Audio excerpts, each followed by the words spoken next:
Yo, yo, yo. What's going on, y'all? Party peoples. It is Monday, and I believe that unlike the last time, I do not sound like a chipmunk, so that's a huge success. What's going on, y'all? How are you guys doing tonight? My name is Stephen Kangas Krantz. Welcome to the first ever Generational Damage podcast. This is an irrational guide to collecting.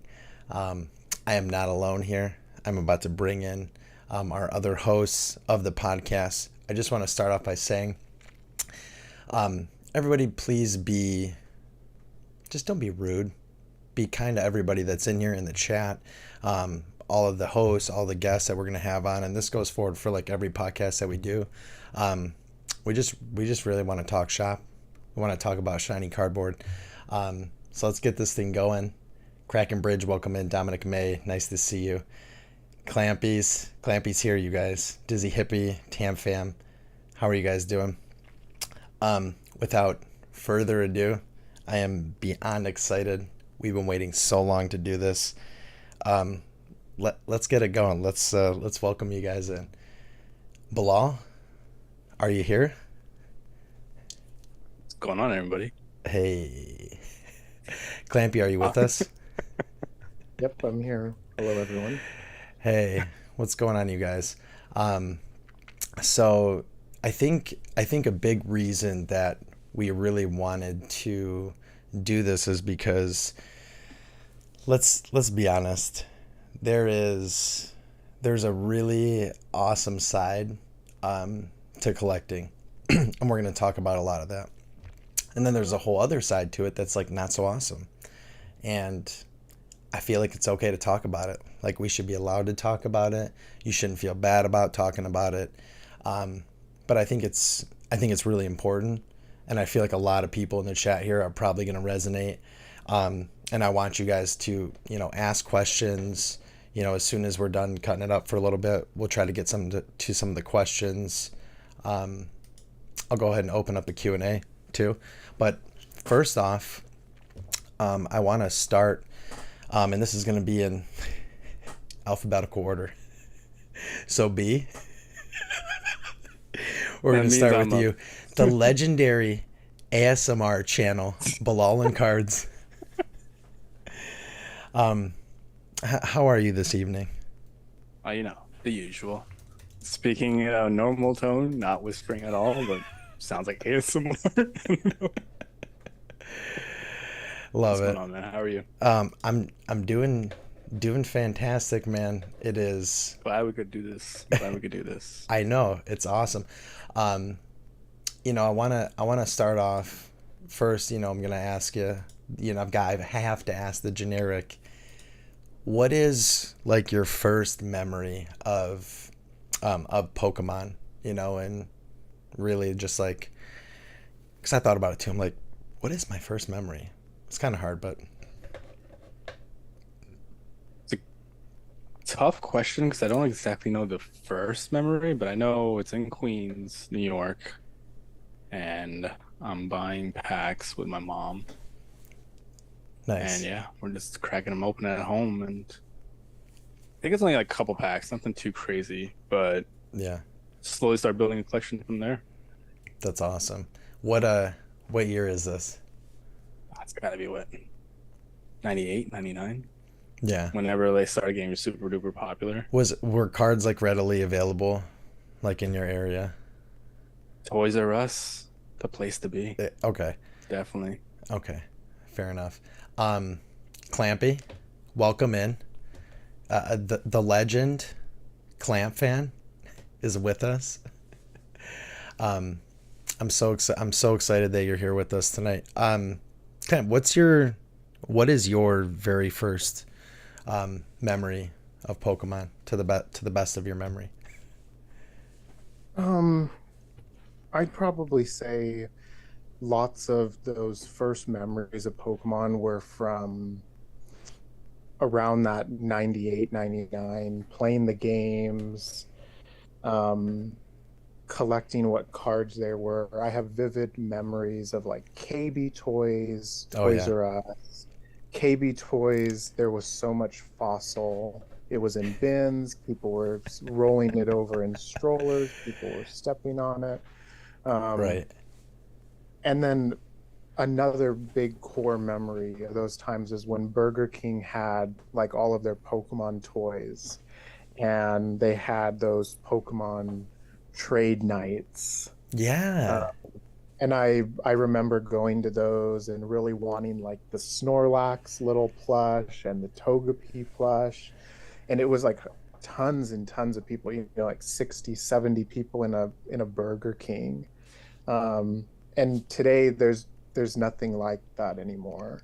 So when you think back during those times, it seems like we've gone forward in so many ways, but there's so many like community type events that we don't do anymore for whatever reason. But definitely, the hype of KB toys, cards coming out, everyone wanting them, Burger King having toys, everyone wanting to go to Burger King. Just pretty much everything was Pokemon. Vending machines had Pokemon stickers. There was Right. Pokemon macaroni and cheese. I just remember it like not being able to go anywhere without being like Pokemon. Yeah. No, for sure. The Pokeballs up way up top here, the red and white ones. Those are the Burger King from the Burger King toys, like the very first toys that they had. And then I remember they recalled them and they were offering free. They're like, "Here, bring back your Pokeball toy, because they're suffocating young children, and we'll give you free fries." I'm like, "Oh my gosh, it's so terrible!" The Like, harsh reality of it all. right? Um, the KB Toys is right. They would hold like tournaments. Like that's what I remember. You would like go there. You would get to like earn like stamps on your like badge sheet. Did you ever play in the tournaments there? I went to Toys R Us tournaments, and I think I played maybe like one or two, but I was really bad at it. I was like not very interested in like playing more than just kind of collecting the cards, but I like whenever they had those tournaments, they also had like trading, and then it was just I think that's mostly what I went for was like the trading aspect Yeah. versus the playing aspect. But when Fossil was out and when Jungle was out, um, I didn't really do much trading because those sets were so small. And back then, you could kind of like get everything, if you opened enough. But as older sets, like when Gym Challenge came out, or when we're starting to get into like EX era and Toys R Us would still hold those kinds of trading events, those are the times where I did the most trading. Right. Yeah. I mean, and then like you said, those sets were, geez, I think isn't the first set base set's like 64 cards or something? One of those sets like 64 cards. I can't remember which one it is. Yeah, Jungle pretty. and Fossil are like 62, 64. Yeah. It's very it's I want to say it's reminiscent of what's happening right now. What is this? This is out of 197, so not so much. Um, but I feel like we finally have been graced with a set that's a little bit a little bit smaller, which is Obsidian Flames. Um, and I feel like everything that we've been watching about it is that you can complete it in like one case, right? That's the case? I've seen that a lot actually, yeah. Yeah. But it's different though, because from my experience, English is always bigger, but Japanese is kind of like easier to get the full set. At least in one booster box, you get the full set in Japanese, like Yeah. all the commons and whatnot. Right. Which is cool. I love that. I Right. I don't know why I don't know why it has to be different. Like why does it why I can't we agree. get those small sets? You know? I think cost wise, it doesn't make sense for English to do multiple more sets than just one big set, like a combo. It's Okay. probably why they want to do it that way. Unless it's a special set like 151 or Crown Zenith, something like that. All right. Um yeah, if you guys want to say what up to anybody in the chat, I don't want to ignore you guys in the chat. I also don't want to derail the conversation at all, either. So, Bilal, remember where we just left off. We got to say I what up. remember, I remember. We got to say what up to Dominic May, Kraken Bridge, Dizzy Hippie, Tam Fam, Jace Corner, TCG. Welcome all you guys. Pleasure to see you Jay, guys. Kennex. really, Clampy? Jay saying, "Oh, hi, Clampy." Love it. Blah. Where were we? Where did we just leave off? We're discussing the size lengths of Pokemon sets. Why, Clamp? Why do you think we don't get these small sets? Why are we getting besides Obsidian Flame again? Really weird. But typically, why is it like? Why do you think it's like that? I think that in English sets, it's filled with so much bulk per se, like starter deck promos, Right. random gym promos. Japan has such an extreme amount of promo materials, whether you're going to Pokemon Center, whether you're going to a gym store, whether you're buying a product, whether it's a gift with purchase. And a lot of times they're EX cards, they're ARs, they're something that for whatever reason, America's really gone away from promotional things. Like I was saying with like Burger King and Toys R Us, where they did all those events. We don't really do those events. When Pokemon Black and White came out, the games, they did like a US tour. Like I went to malls, they had events. They don't really seem to want to do those things, whether it's because of cost, you know, because everything here is, so expensive to put on like these kinds of, quote unquote productions, that they are just wanting to condense everything that Japan's kind of putting out and putting it into one easy access point, which is a new set. Yeah. Um, but with this new set, I think it for me, I feel like it's just a one-off because they were wanting to shift when they were going to do 151. Maybe the amount that they're printing for 151 is so heavy that they wanted to push it back to give them more print time. So they just were kind of like, we have this set coming out in Japanese. Let's just create a small set as a bridge set. There's so many possibilities.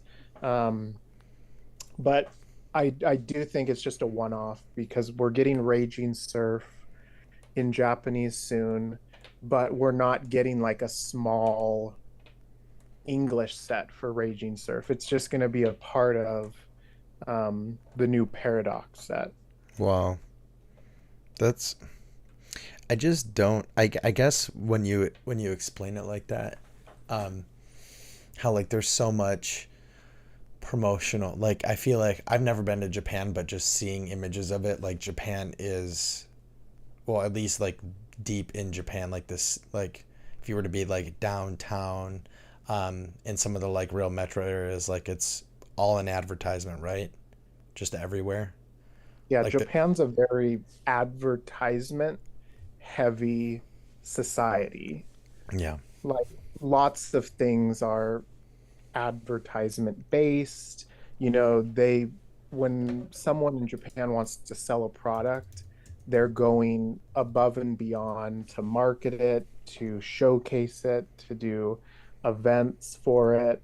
And Pokemon's a huge, it's huge here, but in Japan, it's literally massive, So they have billboards, it's events, they have physical store locations, with clay bursts and snow hazard, people are lining up, overnight, mile long lines just to try and get a box, you know, that it's just there's a lot of marketing that goes in, and I don't think we have very many places that they could really hold this. And then, then they have to have contracts with GameStop, contracts with Best Buy to do these kinds of events, to do these kinds of, promotional giveaways that I think that they're really just trying to cut costs, not make it too complicated. Not Yeah. everyone has a GameStop, but everyone can eventually have access to a booster box generally, buy it online. But I guess maybe to make it more even playing field. Right. Yeah. I I agree 100%. I think I just think the way that we consume is different from Japan. So it, after listening to you say all that, it makes sense. Like we don't consume the same way. Like we Everything's bigger in America. right? 164 card set. No, we've got to have 347 cards. How could we What possibly? is the biggest set in Pokemon right now? I forget that question. God. Forget Paldea, the I answer, think. sorry. Is I it? know Fusion Strike's really big. I know Paldea Evolved even bigger, or maybe just almost as big. Yeah, I But think I personally think I wish that English would do it the same way as Japanese does it, yeah. because of the fact that you kind of enjoy it more, if that makes sense, because you're only focused on one specific set, whereas English you kind of get them all at once. Right. So it kind of takes away from, like, for example, Scarlet and Violet, two separate sets, just started brand new era. Scarlet you had Gardevoir, Penny, etc. And then Violet you had Miriam and Miraidon, etc. Yeah. And then all of a sudden it's combined into one. So then everyone kind of overlooks sometimes. Sometimes. I'm not saying everyone specifically, but in general, it just feels like when you get one specific set, you get to enjoy that box opening or pack opening. That's just me though, Yeah, my I opinion. agree with that. I think that a lot of times, especially with smaller sets, like with the upcoming Raging Surf, it's definitely gonna not be the focus when the paradox is gonna be, kind of the focus. So it's kind of like you're jumping into the new mechanic for the game like really quickly, that the Garchomp and whatever cards they're going to be in the set, the Groudon, they're going to be kind of forgotten, and then it sometimes will make the set feel less cohesive. Like it's going to be random. You're going to have a Paradox set, but then why do you have like a Terra Garchomp? Like it doesn't really make sense. Do you feel like you're seeing that more often now than before? Or has that kind of always been a thing? Or they just do things that Yeah, don't make sense? like Paldea Evolved to me seems like it's kind of like very random. Like, there's lots of different things that maybe don't make a lot of sense together. And Japan's really good at when they're doing their sets, it's its own kind of like collection of things. Like it generally makes sense. Yeah. Right. Like snow hazard. Like it's look at it, you know. Yeah. Grusha, Xianpao, like it's very snow and ice. But then when you look at Paldea Evolved, it's like you have the starters, you have snow and ice, you have, electric types, you have Iono, you have, it's just, but I don't know if people really care about that much. Right. Yeah. I mean, some people are just like, please give me the card. Like, what card's worth the most? I just want it. Or there's like, I love the art. I just want the really good art. Or there's, I want these for a binder. This is amazing. Look at this section from the game. You know what I mean? Like this is like a section from the game, and here it is in my binder, and that is Japanese, Korean, Chinese too, right? It's all, they're all printed pretty much Right. the same, Right. and Yeah. the texture is better. It just it's a more cohesive idea, and it makes so much sense. So, which leads me on to my next question is, if that's the case, the sets are more cohesive, and then on top of that, the texture is better, and they come out sooner. So, um, start with you, Clamp. Do you believe if, um, first, do you believe that we should release simultaneously in English? And then B, if if we do release simultaneously in English, I guess I would say just first answer the first question. I forgot what the second one was going to I be. I would say I'm probably a little bit conflicted about it because I like, that the sets kind of like make more sense.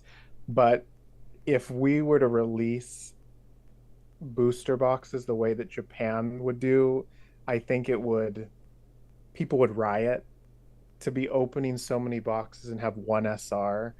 If if it was like our booster box hit rates, but the Japanese set, I think that people would like that, because you can get multiple full arts, you get one or two SARs, et cetera, et cetera. But I don't think that the way that we collect in the States or, in North America and Canada and like the English speaking non-Japanese countries, I don't think that people would really want to buy a box and only get that one hit unless the boxes were cheap.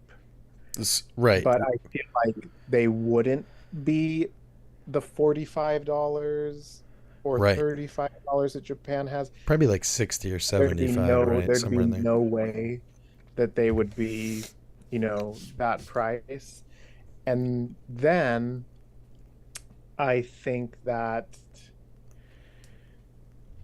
it would probably make our quality worse because they'd need to be printing more sets faster, and Yeah. our English quality is already like, I was on Broly's last stream. He pulled the SAR Charizard from Obsidian, and on the back it looked like a cat went at it.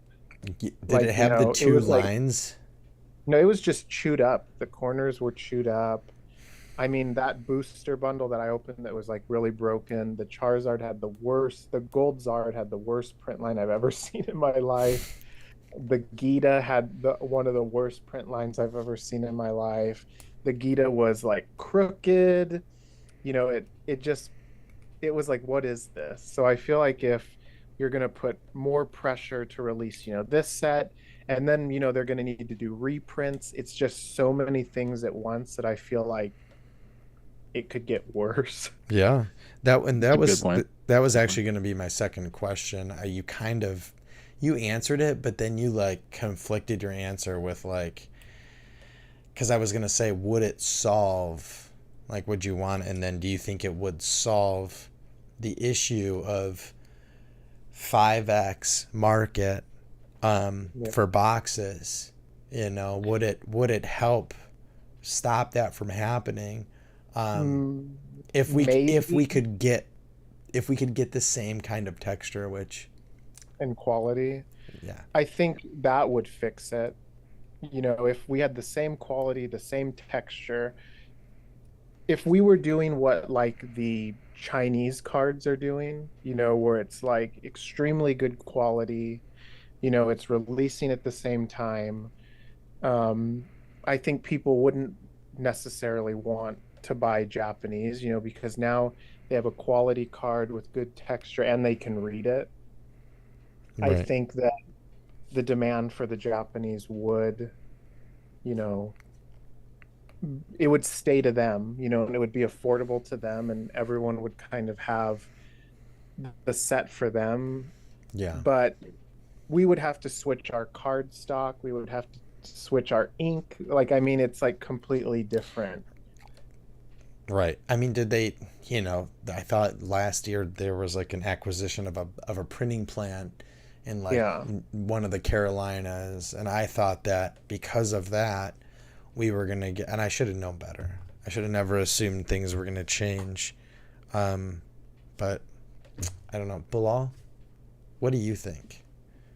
If I mean, we all valid mimicked, points, but I think overall quality is going to be an issue for a while.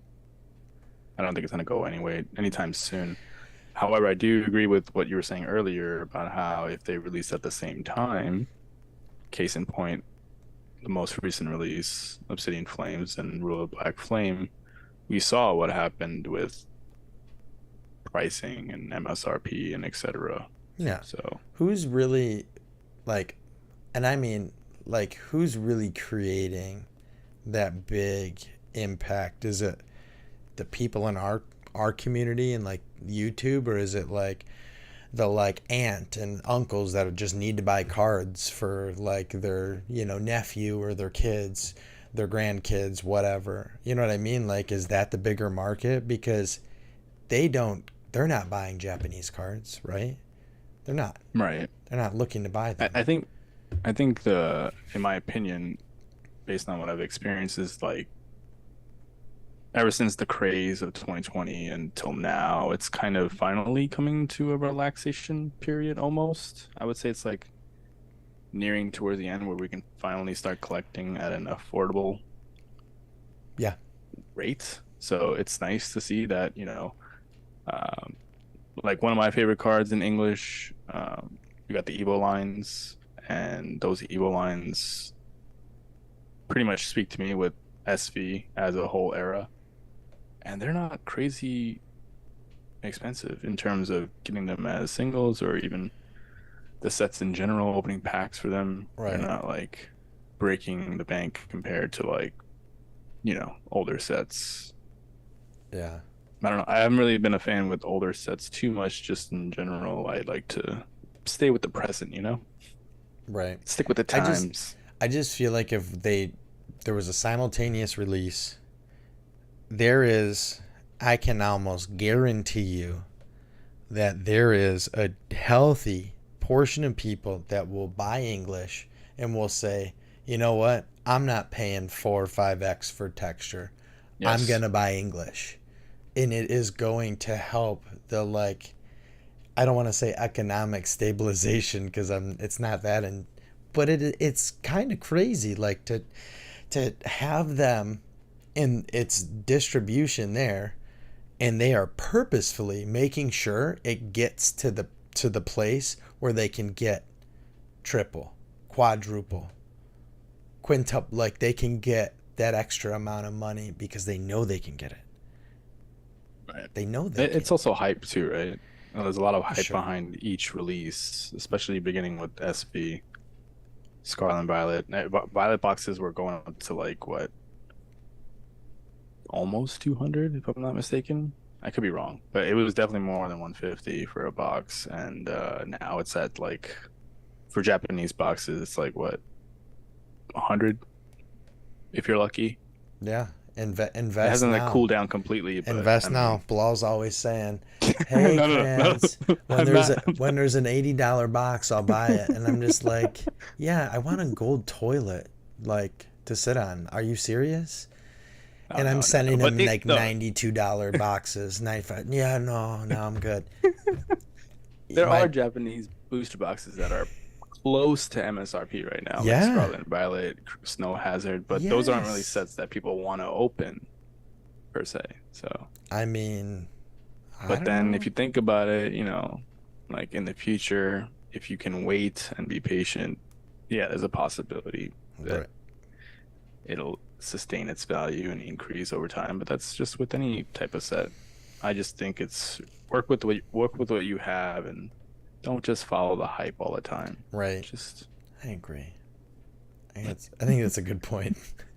listen to the ASMR guy. Right. It's true. Well, people said so many I'm just kidding. I'm nasty kidding. things about base set, and I was just like, who? Base set was so good. What It is was such a good start happening? to SV. I Such a just good don't start get to it. SV, man. People, and Clamp can speak to this, and I want you to please go off. And then we're gonna answer some. I'll look and see. I think we have some questions, but people at zero connection, zero connection. They have no idea, and I'm totally guilty as charged. Like, I didn't know who some of these trainers were, and then it made me want to go play the game. So it has like this reverse, like you have no connection, and then you see the cards and you want to have that connection. Clamp, I know we were talking about this previously, right? How people are just, there's like no real appreciation for how good the actual art is, especially for the trainers. Um, Even, besides that, I always say people who, and this is my experience, I don't know if it's 100% true, but I've noticed people who play the games, and play every game, when the sets come out, they're more open to the new Pokemon because they've kind of like experienced, how they are, like what kinds of moves, because art is so subjective. If you draw something a certain way, people could be like, wow, I hate that, or oh, wow, I love that. But when you kind of play the game, it's kind of like, oh, this type of Pokemon's like this. And, I like the way that, it moves or the way it sounds, et cetera, et cetera. And I think a lot of people that are just collecting, when they see the new Pokemon, when they see the new sets, they're kind of like, what is that? Like they don't get it. I feel like there's so much negativity when it comes to a new Pokemon or a new set, you know. But I feel like generally the gut reaction is, wow, this is horrible. And I mean, sometimes, I mean, everyone likes what they like, and there's some things I see and I'm like, wow, this is horrible. But I keep my mind open to maybe my opinion will change. Because there's definitely Pokemon in Scarlet and Violet where I first saw it and I was like, wow, this is hideous. But then when I play the game, I'm kind of like, oh, okay, like I get what they're going for. And once you see it move and once you see it interact, then you're kind of like, okay, this makes sense, and you grow to like it more. Um, but when you don't have any, experience, with the game or anything, it's going to definitely be harder to be interested in that.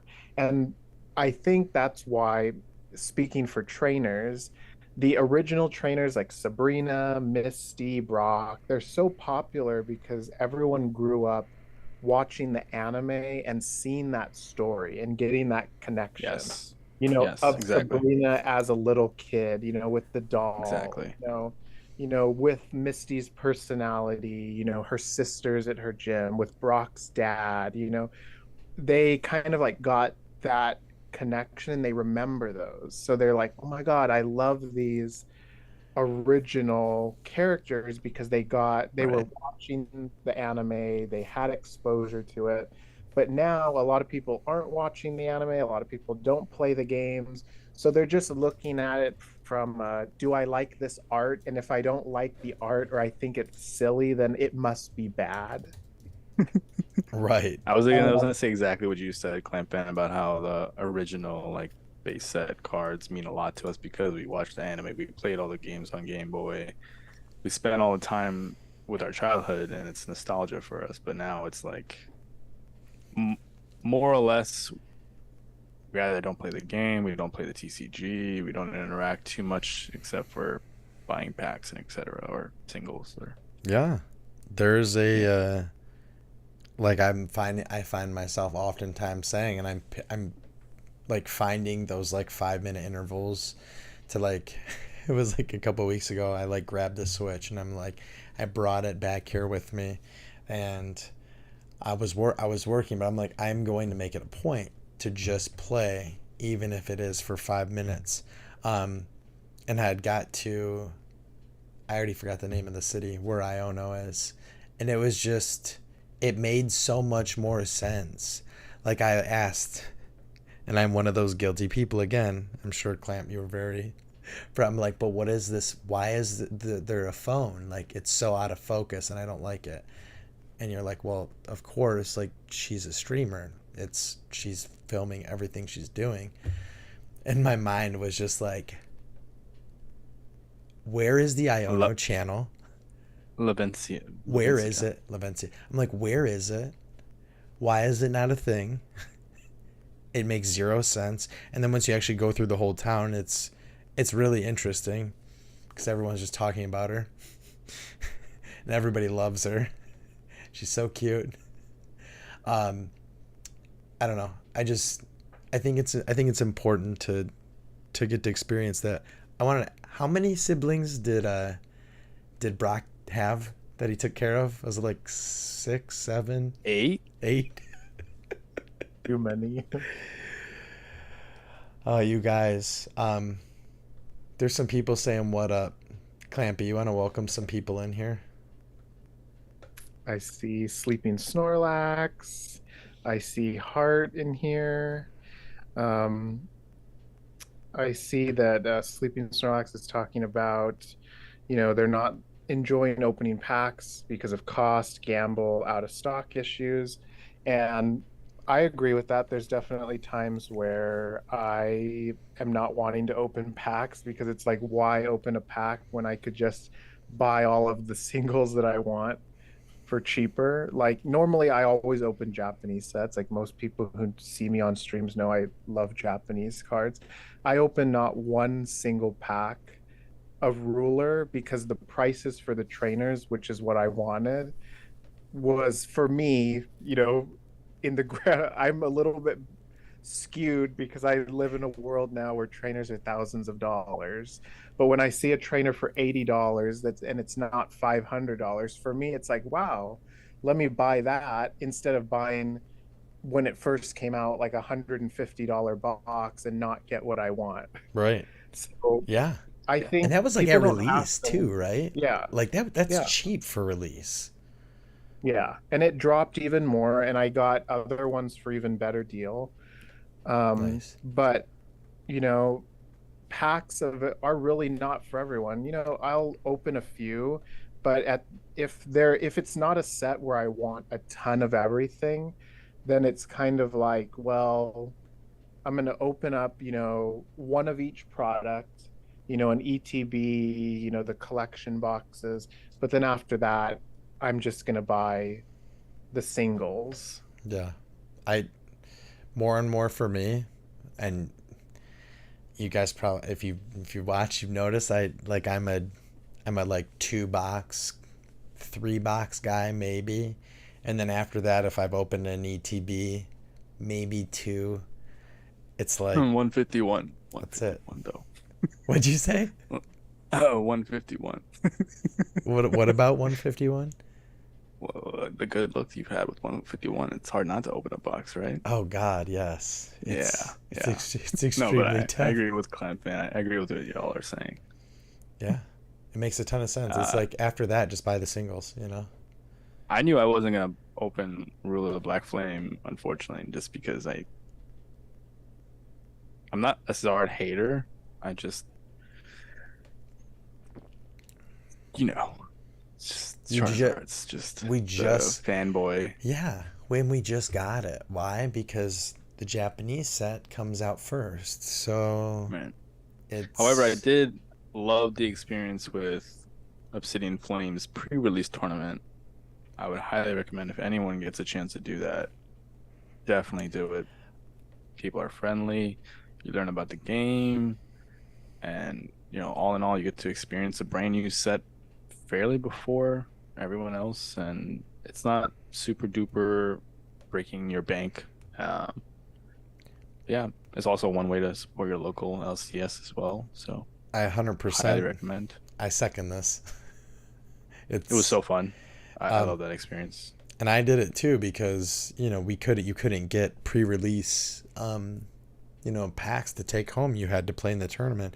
I feel like in those 3 matches that I played, I had more interaction with the cards aside from last year when we lost power for like 3 days. It was like a brownout, and my wife played the TCG with me. One of the like best times I've ever had was then. But what I'm saying is like that's the most interaction I feel like I've ever had really with them besides like when I played when I was a kid. But like within these past like couple of years since I got back into collecting, um, just like so much more interaction, really learning about what the attacks are, what it does, realizing some of these common Pokemon are actually really effective, really crucial parts of decks and deck building. So there's this whole other world beyond collecting that's like you get so much more out of your cards if you just try it. Just try to play. You don't have to go to the tournament, the pre-release tournaments. They're really fun though. They're awesome because everyone's blind. Nobody gets to Right. choose their deck. You get a build and battle box. I was telling my girlfriend about how It's awesome. great it was and how annoying I was to just tell her about how fun it was. Because it was like a midnight release too. So Right, right. Yeah, you got yours was midnight. I thought that was it's pretty really cool. cool, man. It That's was, it was the like whole store was kind of just bopping. Like music was playing, people were, hanging out. I Some was weren't even playing in the tournament. They were just hanging out. I was gonna ask what happened to the midnight release. Like I might be dating myself, okay? But I remember waiting in the line around the block, and we were because we got there early. For Halo 3, okay? Like Best Halo. I can remember waiting at GameStop for it. Um, like that's not even a thing anymore because we everything is like It's all digital. digital, right? Yeah, Yeah. Yeah, exactly. like here in California with Pokemon, GameStop will let us have our games at 9 p.m. because it's technically midnight in the East Coast. And generally it's just a, a lineup, you get your game, you kind of leave. My specific GameStop, all of the people that work there are really into Pokemon. So like for the game release, they were doing trivia. They had like Silver Tempest booster boxes that they paid for. Like the store didn't give them money. They just did it, because they wanted, to make it fun. Um, they had like different things that you could do, but most GameStops, it's just, or I don't know if, I think GameStop's the only place that'll give it to you at 9. I think Target and all that you have to like wait until the next day, but it depends on where you go. I do remember. You're 100% right because I think I've attended the last 2 Switch releases, and they did it like at midnight. Um, it's just cool to like participate in it. I miss that a lot. I feel like that's something where like everyone's you don't know the other people, but everybody's like there for the same goal, and I feel like that's like what our chats kind of are. Like everyone's kind of in it for similar, but everyone's kind of sharing like a common goal. Like they wanted to play the game, they wanted to get the game. People want to see cards, they want to get cards. I miss that. It's probably maybe that's why we do this. It's really cool. There's more y'all in here. Gotta say it, heart is where you roam. Welcome in, Bestie Con. Nice to see you. Hashtag Steven Gang, baby. Steven Collects. Nice to see you. Said had a brownout just this morning. Wait, never mind. Oh my gosh, so silly. Reverend says let's play. What's going on, Reverend? Welcome in. Krakenbridge says remember waiting outside Best Buy for Black Friday deals camping out overnight. Right? Like what happened to that? Oh, Sleeping Snorlax says Pokemon Unite has made me interested in other cards. There you go. See, If it's the game, if it's not even the TCG itself, if it's like another game, um, yeah, that's huge. Really, really is. You get a lot more, I feel like, out of everything. Jim Feroz, welcome in, says Krantz. How are you doing, Jim? Um, I wanted to ask, and I feel like I'll probably know. Clamp, what is? I feel like I know, but I have to ask. What is um your favorite Pokemon? Hands down favorite Pokemon. I know this answer. Most people should know, I would hope, but Gardevoir is my favorite Pokemon. I would like if I have to choose one favorite, it's Gardevoir, but really Gardevoir and Gallade are pretty much equal as favorites. But if I have to choose one, it's definitely Gardevoir. Yeah. Okay. Fair enough. Fashion. It's fashion. I mean, I didn't even know. I had no idea. Um, Bilal, Bilal. I think I know yours as well. Yeah, my favorite. So the origin story is kind of funny because when I first started collecting, I saw Scyther first, and I was like, blades as arms? This is amazing. I love this Pokemon. And then after Johto came out with Scizor, I was like, hold on. We Nuts. got metal claws as arms now? I, this is my new favorite. So that's how it stuck. That's the origin story for my favorite. Absolutely So nuts, it's right? Like, wait, what? Scizor and then Scyther. You But gave it outside of metal those two, I do have arms. other favorites as well. It's just amazing. Yeah, I was definitely surprised when I found out there was a metal arms version of Scyther. That's also another reason why in Scarlet and Violet, I love Cerulege, Oh yeah, and Armorage because it's the same concept. Like, I mean, Pokemon can't fail with that concept of having blades as arms or fire hands as arms. right. Yeah, no, you're That's not. just You're it's not easy wrong. it's easy to excite me, I guess, in terms of uh looks of Pokemon and their Oh, battles. right. Randy Gold, welcome in. He said, Randy Gold asks, "Is this a triple rip and ship?" No, just a double. It's just a double. It's just double. It's Clampin and Krantz. I'm just here for ASMR. I see that Smack asked what my fave Oh, I know evolution this one is. too. Can I answer? It's I also know this. I know this one. Sylveon. Sylveon's my favorite. I have a very if you take all my favorite Pokemon and you put them on a board, um, then it will become very easy to figure out what type of Pokemon I generally like. But before Sylveon, probably Espeon, and then before Espeon, Vaporeon. But the minute Sylveon, it was like Vaporeon who, Espeon who. Pretty much. Yeah. Sylveon kind of broke the mold. Um, God, I wish there was a new one. I feel like we I got hope it comes heavily. out soon. I feel like we got heavily cheated. Like, I, I I don't don't even know. have a favorite evolution. Spoiler alert. But if they create a metal evolution, It's so I'm all for easy. it. How many?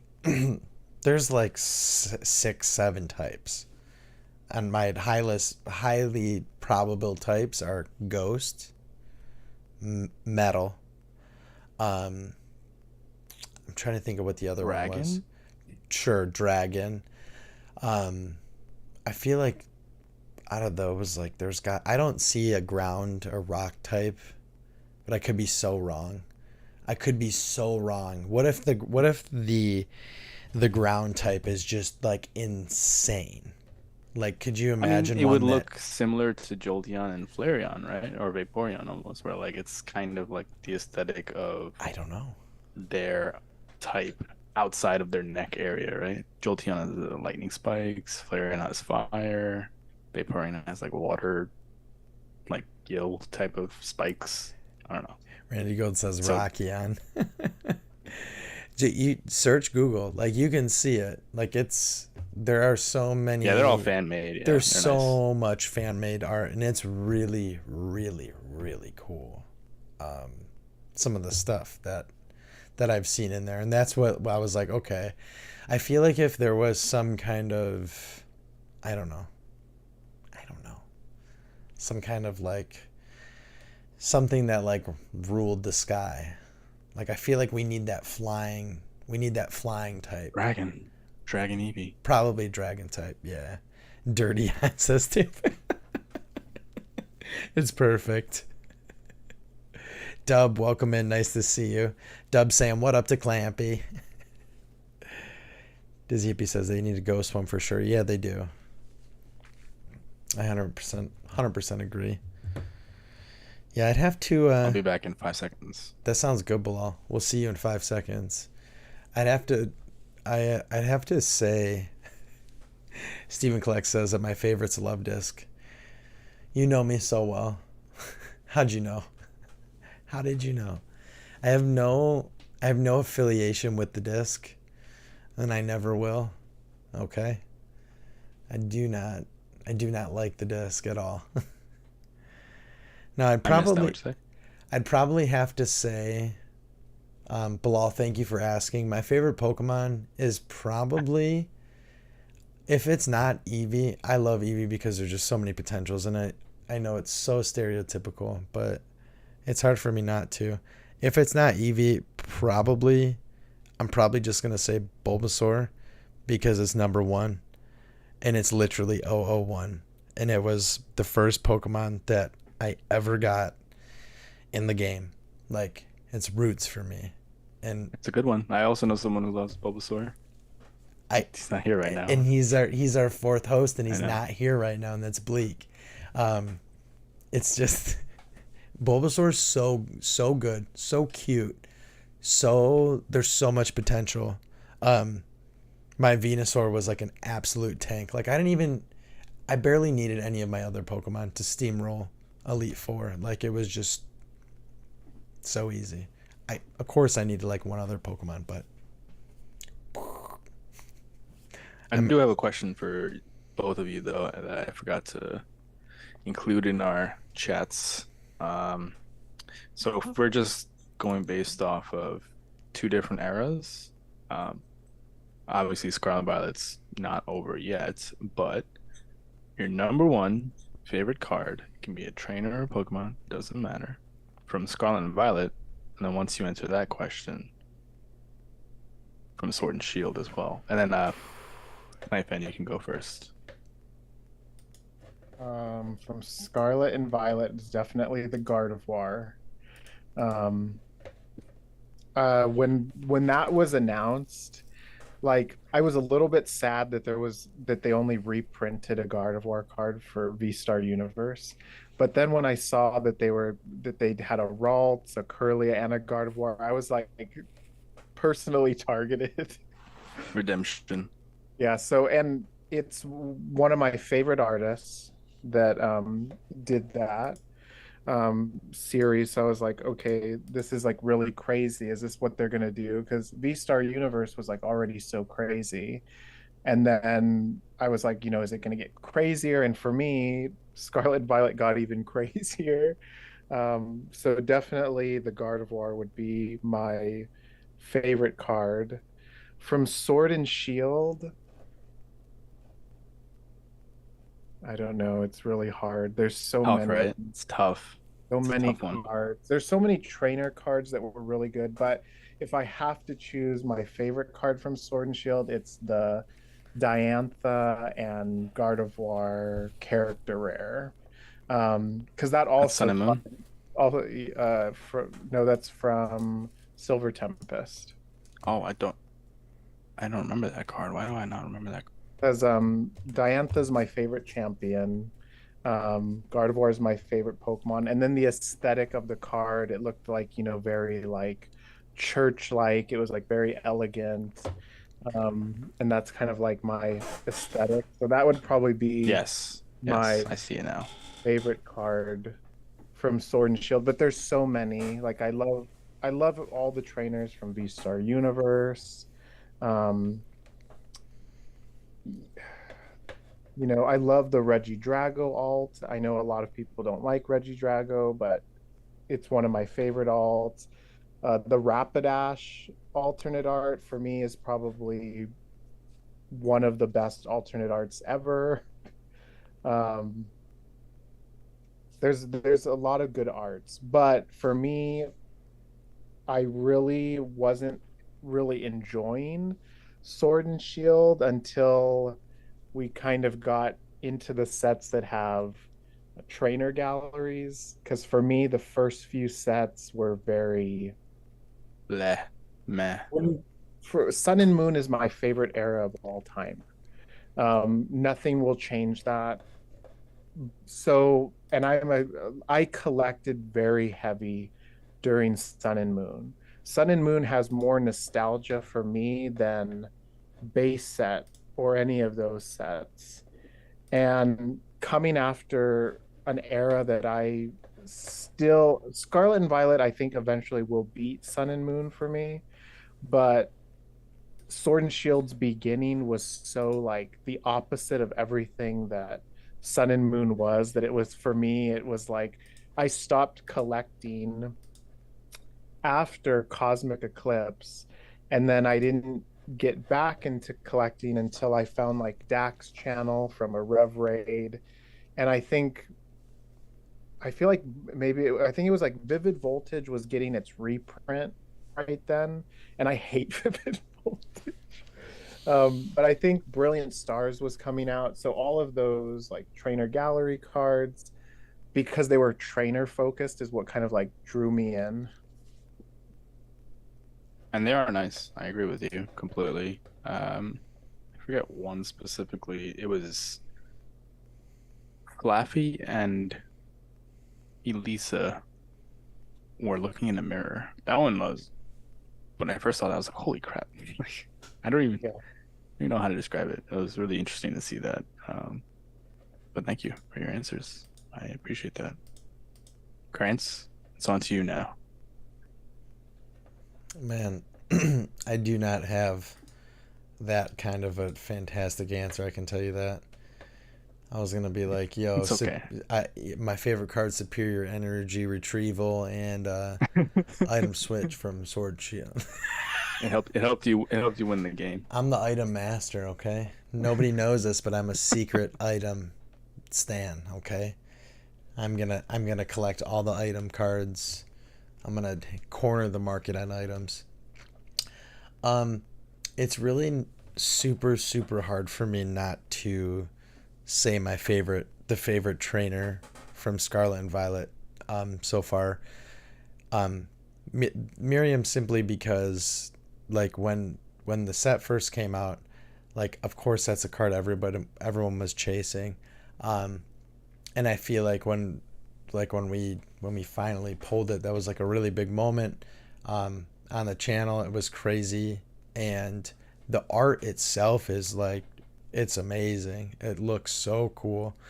I think when it comes to Pokemon, it's really tough because I'm with Clamp. Like I think that Evo line is insane. Like if you would let me choose an Evo line instead of a favorite Pokemon card from Scarlet and Violet, I'm gonna say that line because there's a lot That's of completely fine too. That's valid. there is an insane story happening between those three cards, and it's really really emotional. It's really cool. I feel like it's something that's like kind of the first of its kind, like something we've never really seen before. So I think that's awesome. But I would say probably between like those two, I would say for for Sword and Shield, same. It's really really hard. I loved Lost Origin a ton. There's so many good cards in that set. Um, I want to just say, I mean, the Giratina is awesome. It has such good art. Um, I wouldn't say it's my favorite card.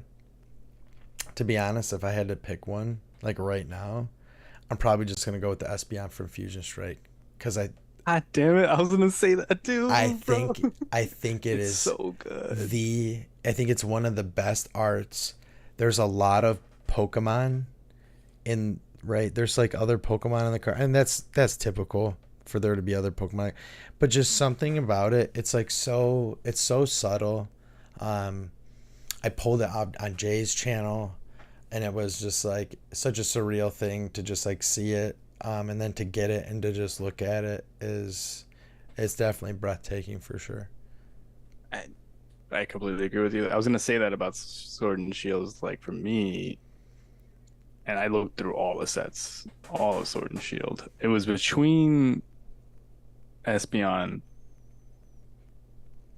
and people are not gonna like this, but it's the Sleepy Tyranitar too. Oh, Because bro, it's so good. it, It's so good. I love Sleepy Pokemon. I know a lot of people love Sleepy Pokemon, but those two are just so good. But Sleepy Espeon really just on the like I don't know how do you describe the card. It's a big cat sleeping on a house. Like that's like peak reality parallel. It's so good. Um, I love Espeon's design anyhow. So when you get this version of Espeon, you're like, how could it get any cuter? It's so peaceful. Like you said, cat sleeping on top of a house is like perfect. It's true. It's true. It's a big cat sleeping on a house. I personally do like the gold Giratina from V-Star Universe. That's also a really high one for me. And So the good. Raikou electric. But those are personal favorites. I think what's great about Pokemon in general with different sets is like everyone doesn't have the same answer, which Yeah. is amazing to me.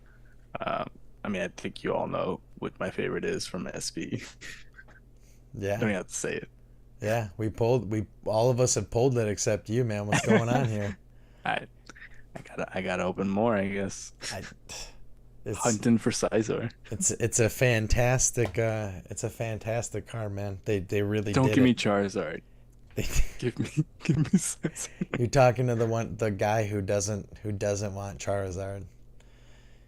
That's me. He would rather have Scizor. So this right here is a fine example, Bilal, you're in it for the art. Like you're in it for the Pokemon. You're in it for the art. The connection for Sure, sure. there's some value there, right? But it's the art is so big. It's such a big deal. Um, I think this kind of leads me into my next question. Um, Card grading. This is a really hot topic. Um, People are have submitted more cards for grading than ever before. I think more cards were submitted for grading in the past 3 or 4 years than have been in the past 2 decades, probably, right? When it comes to card grading, do you think card grading is legit? First of all, um, and when I say legit, like, is it a good practice? Is it Can it be trusted? Um, and are people doing it just to protect their cards? Um, and do we see a slab crash in the inevitable future? Bilal, you're first. I was hoping you would have that first. No, you're I'm first. kidding, I'm kidding, I'm kidding. I definitely have a lot of thoughts. But the simplest answer and the most like diplomatic answer would be it's all about your personal preference. I mean, some people hate grading, some people love grading. Um, but to be neutral about it, it's either or. If you're doing it for quote unquote value, go for PSA, don't look back. If you're doing it for like just personal protection, choose whichever one you like the most. Yeah. Doesn't even matter what, it doesn't even matter if it's like the best grade, I would say. I mean, we all know the controversy of how grading even is flawed because, it's a human. It's not like they're perfect either. Well, I mean, you could Um, go with AGS. That's not a human. Yeah, I mean, I like the idea of quote unquote AI grading, but again, it's still not perfect. We see what AI art has done so far in creating six fingers on art or in like certain flaws with AI. But for me personally, if I were to enclose cards specifically for my personal collection, I want to pause there for dramatic effect. I would go with ARS. Hands down, one of the best grading companies. And I'm not like a sponsor or anything like that. I just want to make sure. But when I first saw ARS slabs, I was like, this is different. They don't show you the grade in the front, the grade's on the back. They also give you a certificate, which also increases the fact that, this is a legitimate item.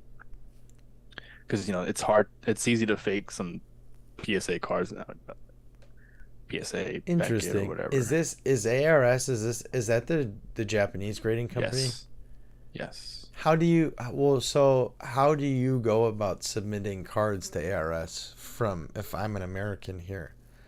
I think it's becoming more in demand now that people want to do ARS. Yeah. I personally saw someone on Twitter or X, whatever you want to call it, and they said that they were working with someone in Japan and they would be able to grade with them. Immediately I asked how much. So they're going based off of pricing, shipping, fees. So they flat out tell you how much it'll be. And there's guidelines with ARS and they show you like how much yen it is to grade certain cards. So that's Yeah. something I'm looking forward to doing in the future. That's what I was gonna say. Like, if you had send or if you're going. So it sounds like you're going to send. Yeah, because Soon. they are Very beautiful. If you soon. guys have never seen them, look up ARS grading. And I just right like the there, fact they went with metal. Like it's so metal in terms of the plate. the final slab. Yeah, it's like an etched It's plate, not right? plastic. Yeah. It's a, that's It's yeah. They're crazy, dude. really really pretty. I think they did a good job. I think it's them being like plain like that, how they are, is so important because it takes. Highlighting the card, not the value of the grade Yeah, completely. and I don't like PSA's slabs, even though we just had a huge submission. To me, the design is just like, to me it just feels stuck, like Basic. 25 years ago. I don't know. It's just Yeah. um, Clampy. Same question for you. Do you think grading is legit? Um, do you think it's because people want their cards protected, encapsulated? Um, is it for value? And do we see a slab crash here inevitably happening? Is it already happening? Um, this is this is probably controversial, That's what we're here but for, though. We're here. um, We're an hour and 10 minutes think in. that grading, I can't say that it's not legit because I don't have any facts to say that it's Oh, legit or if it's not legit. very It political. is definitely very different between each one. Um, I think it makes it hard for people that maybe want to get into grading to decide to grade because you hear, oh, PSA is really hard on this, or you're never going to get a 10 in this, or you need to submit that with CGC because you're definitely going to get a 10. And there's a lot of confusion because for someone who's new to it, who maybe hasn't talked to a lot of people, they're thinking, wait, why is my card that I'm sending to PSA definitely not getting a 10? So I need to send it to CGC because they will give me a 10. That's where maybe someone would feel like it wasn't legit because it seems like it's so vastly different, um, depending on the company that you use. Right.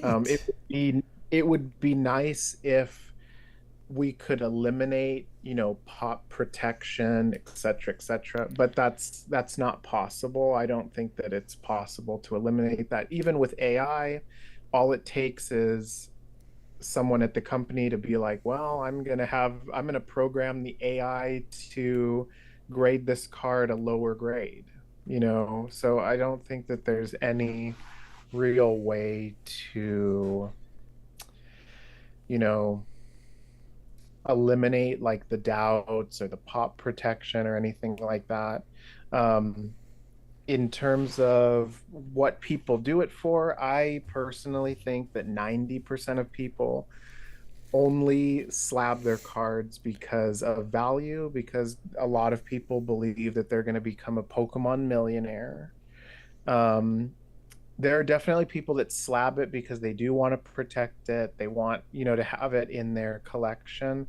Yeah. But it's hard for me to think that that's what the majority of people want when in streams you see a lot of language like you'd be an idiot not to grade that, or you have to grade that, or if you don't grade that then X, Y, and Z. It's because they think that they've pulled this card. You need to grade it because it's only about value, Yeah. you know which is odd, because if you want to grade the card because you like it, that's one thing, but it seems to me like a huge gamble to be like you have to grade that it will be valuable in the future. Peer You can pressure. look at trends. And yeah, definitely peer pressure. You can look at trends and see how have cards, done over time that are similar. How has this trainer performed Yeah. when slabbed? How does this Pokemon perform when slabbed? But you never know. In 2 years from Right. now, there could be a huge crash. Do I think that there's going to be a huge crash in 2 years? No, but you never know. You have no idea what's going to happen. Right. So it just makes me feel like people only are slabbing for value because the way that people talk about grading, it's never like, oh, I want to grade that, and then display it. You see that sometimes, but it's very rare. Most of the time, it's immediately someone pulls a card and it's like $350 in a PSA 10. Like people are racing to get a PSA 10 value on a Yeah. card. Like their life depends on it. Right. But And mostly what you see is that. yeah. And if people want to, just collect for value, that's up to them. Everyone's allowed to collect, how they want to collect. For me personally, I prefer my cards in a binder. I am not gonna like, I don't, it's so much space to have a million slabs. If I have 100 cards, they'll fit in this binder. If I have 100 Yes. slabs, that's a lot of room. Your art, and how are you displaying them? I feel like a lot of people, from what I see, they're like, oh, I just have my slabs in a box. For me with my binders, I'm always looking at my binders. I don't just like put the card in the binder and never look at it. I'm constantly like looking at what I have, thinking about, what's going to be next, or, are they going to revisit this, or how many cards has this artist done, et cetera, et cetera. So I'm not like someone that's really into slabbing unless it's a duplicate of like a high value card, which I'm slabbing it because then I'm going to use it for trade fodder to get something that I normally may not be able to afford. Yeah. Um, just seeing what some people are saying in here too, and I want to make sure um, we say hello. We say hello to everybody. Um, I see Randy had mentioned that he loves the custom slabs that expand the artwork. Clam, I know, is a huge fan of Pokemon. Those cases are amazing. I think those are an awesome way to display your cards. You don't have to submit. You can do something like that, which that Espeon that I have here, it has whitening on it. So it's like if you're going to be in this and you're going to submit cards, you should be looking at it. Maybe this is a personal opinion, but I'm just saying, don't kill yourself financially over it. Be smart. If you're going to spend money, take this risk. Make sure you're like, look, if the card has whitening on it, don't send it in. Throw it in a Pokemon case, if it's perfect, throw it in a Pokemon. Do what you want to. Everyone collect how you want to collect. I think Jay said that. Put it in the A lot. trash. I'm just Put it in the kidding. trash. Collect how I'm you just want to kidding. I'm kidding. collect. That's most important. Um, but yeah, those cases are definitely awesome, Randy. Bilal said me too. It's true. It's true. Paladin Cards, welcome in. Pleasure to see you, Ed. So glad that you came to hang out. Tam Fam, I slab to keep our favorite cards preserved mostly. I've never sold. See, this right here is like a perfect example. Because for me, like, out of all those that I submitted, like, I see myself selling not even like 5, 6 of those. Like, I'm, for the most part, like, there was a lot of personal cards in there. There's cards that are valuable, but like they're cards that have so much story and like meaning to me behind them that Sentiment. yeah, like those, like a lot of those, really some of those old ones too, the ones that other people have pulled from me on other channels, like those mean a lot. Those are huge. I don't see myself selling. Smack Daddy said, Clampy, they make slab binders. If you're a binder guy, you could have slab binders. Randy Gold says the Moonbreon Beckett Black Label compared to the PSA 10 price is insane. It makes 0 cents. Yeah, that's yeah, so ridiculous. and that's part of the reason I still have it here. Increases value. Right. So it's like, this card is perfect. I know it's perfect. It has to be, right? I'm sure everybody thinks the same thing about theirs. But I truly believe it because I used a black label from eBay to hunt to find the perfect one. And I'm like, if this comes to me and it has no surface damage and no whitening, it should get a perfect grade, right? I'm almost sure that it will probably get like a 9.5. It won't get a black label, right? Like is it just not possible? Like, how does it Beckett happen? has 9.5 for a reason, right? It's like they're just teasing you with 9.5. And I remember when they first announced that they were changing up their 10s too, where like there would be no more black label. It sounds almost like a scam, right? Like creating this amount of 10s that can be like just based off 0.5 of a point and just sways it in a completely different direction. Yeah. I mean, it's creating scarcity is very popular throughout human history. To me, I feel like there is no scarcity. I mean, like you said earlier, to piggyback from the first part where you said everyone's submitting to PSA at a record rate, right? Yeah.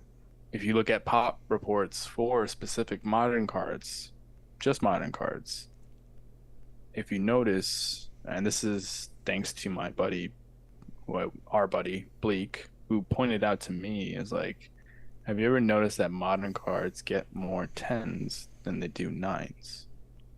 So it's not like impossible to get 10s. And population wise, is it really scarce? Like, right. How many PSA 10 Moonbreons are there? I'd have to guess probably over 10,000. Close. Last time I checked, it was 5.2 thousand. 5,200? Right. And that's a lot. To me, that's a lot. I don't know. To everyone else, it doesn't sound like a lot. But I just always feel like I live in a bubble, so I always imagine things just like huge. 5,200. If you add Japanese Moonbreon and then you add English Moonbreon, then you're probably getting closer to that 10,000. Yeah. You might as well just throw in Korean Moonbreon too. Yeah, just all Moonbreons in general. All of them. It's so weird, that one card. I don't know how it transcends. Like, you know what I mean? Like every other card, you're like, oh, Japanese ones are going to be worth more, and it is, but like still, I don't know how it just like you don't even think about the Japanese version of the card when you have this one. You're just like, well, this is it. That's how Bleak explained to me. He and I talk constantly. Probably the smartest person I've ever met in terms of marketing and hobby and information research. just to like look at and expand your view on how to a certain collector its value, right? Its Moonbryon is like what, Yeah. 800 to $1,000 for PSA 10, but then if it gets a PSA 9, it's right back down to almost raw price, which Yeah. is like 500, 600. The fact that, I feel the way I do about mine, how it's so perfect. I have no incentive. There's zero incentive. Like, yeah, I want to preserve it, but like there's so much potential, right? To get into this secret. I feel like they should just call it the Black Label Club. Like it's this Yeah, I mean, secret. It is yeah. this secret, like little, like society of, I don't know if it's just people who work in the company, like what it is. Beckett, if you're out there, if you guys hear this, if there's, you have your secret people out there, we want to know what the secret is. Because I mean, if there's 5,200 PSA 10s, I mean, what is there a way to check the Beckett pop? Because it's low. It is stone cold low. Like it's not. I don't think it's. I don't know. I don't want to talk out the side of my neck. All I know is there's something really weird going on, and like I want to figure it out. That's why I want to take the card directly to them. Will it make a difference? Probably not. Hopefully, it makes good content though. That's what we're hoping for, of course. Um, we talked about a slab crash. Are we, Clamp? Are we already in it? I think that, I don't know, crash is a hard word. I do think eventually there will be a slab crash. And my reason for this is I had told Bilal and I told Krantz, I went to a like a not like a big card show, but it was kind of like more of a local card show. And when I go to these places, I do a lot of listening, I do a lot of looking. Um, like first, when I go to a card show, I quickly find what I'm looking for, make sure that I got it, and then the rest of the time, it's really like almost people watching. Like, what are people buying? Yeah. Like, what are people inquiring about? What are people talking about? And I noticed all those big slabs, like PSA 10, Tina alternate arts, you know, like really like the lilies, the lily from Ultra Prism PSA 10s, or, Black Label Charizard alternate arts, etc., etc. Those are all sitting there. I did not see one person buying a big slab because, for example, the lily, most people are not going to spend $3,000 for a PSA 10 lily. If they had that They, budget, that's the whole trip. yeah, they just aren't going to do that. Yeah. So you can say my lily is worth $3,000, but if nobody buys your $3,000 lily, is it a $3,000 card? Right. And you see sales because people are very big about, oh well, there was an eBay sale, or there was, this kind of sale, but that's worldwide. We're talking about worldwide sales where a lot of these people that are buying, a $3,000 slab, a $4,000 slab, etc., etc., they are not the type of person that's going to a card show to buy that. They're probably going to buy that online, get it, sent to them. And I talked to a few of the vendors and I was like, oh, what kinds of things are you selling? And everyone said, we are selling singles, singles, singles. And I was like, oh, not a lot of slab sales. Like, really, no. Like, people were buying slabs of like their favorite Pokemon in a lower value card. Like if Right. someone was like, I really like, I don't know, they're like Arcanine, I really like Arcanine. People were buying a PSA 10 of the Terra Arcanine full art, but they're not buying a $3,000 slab. They're not buying a $4,000 slab. Right.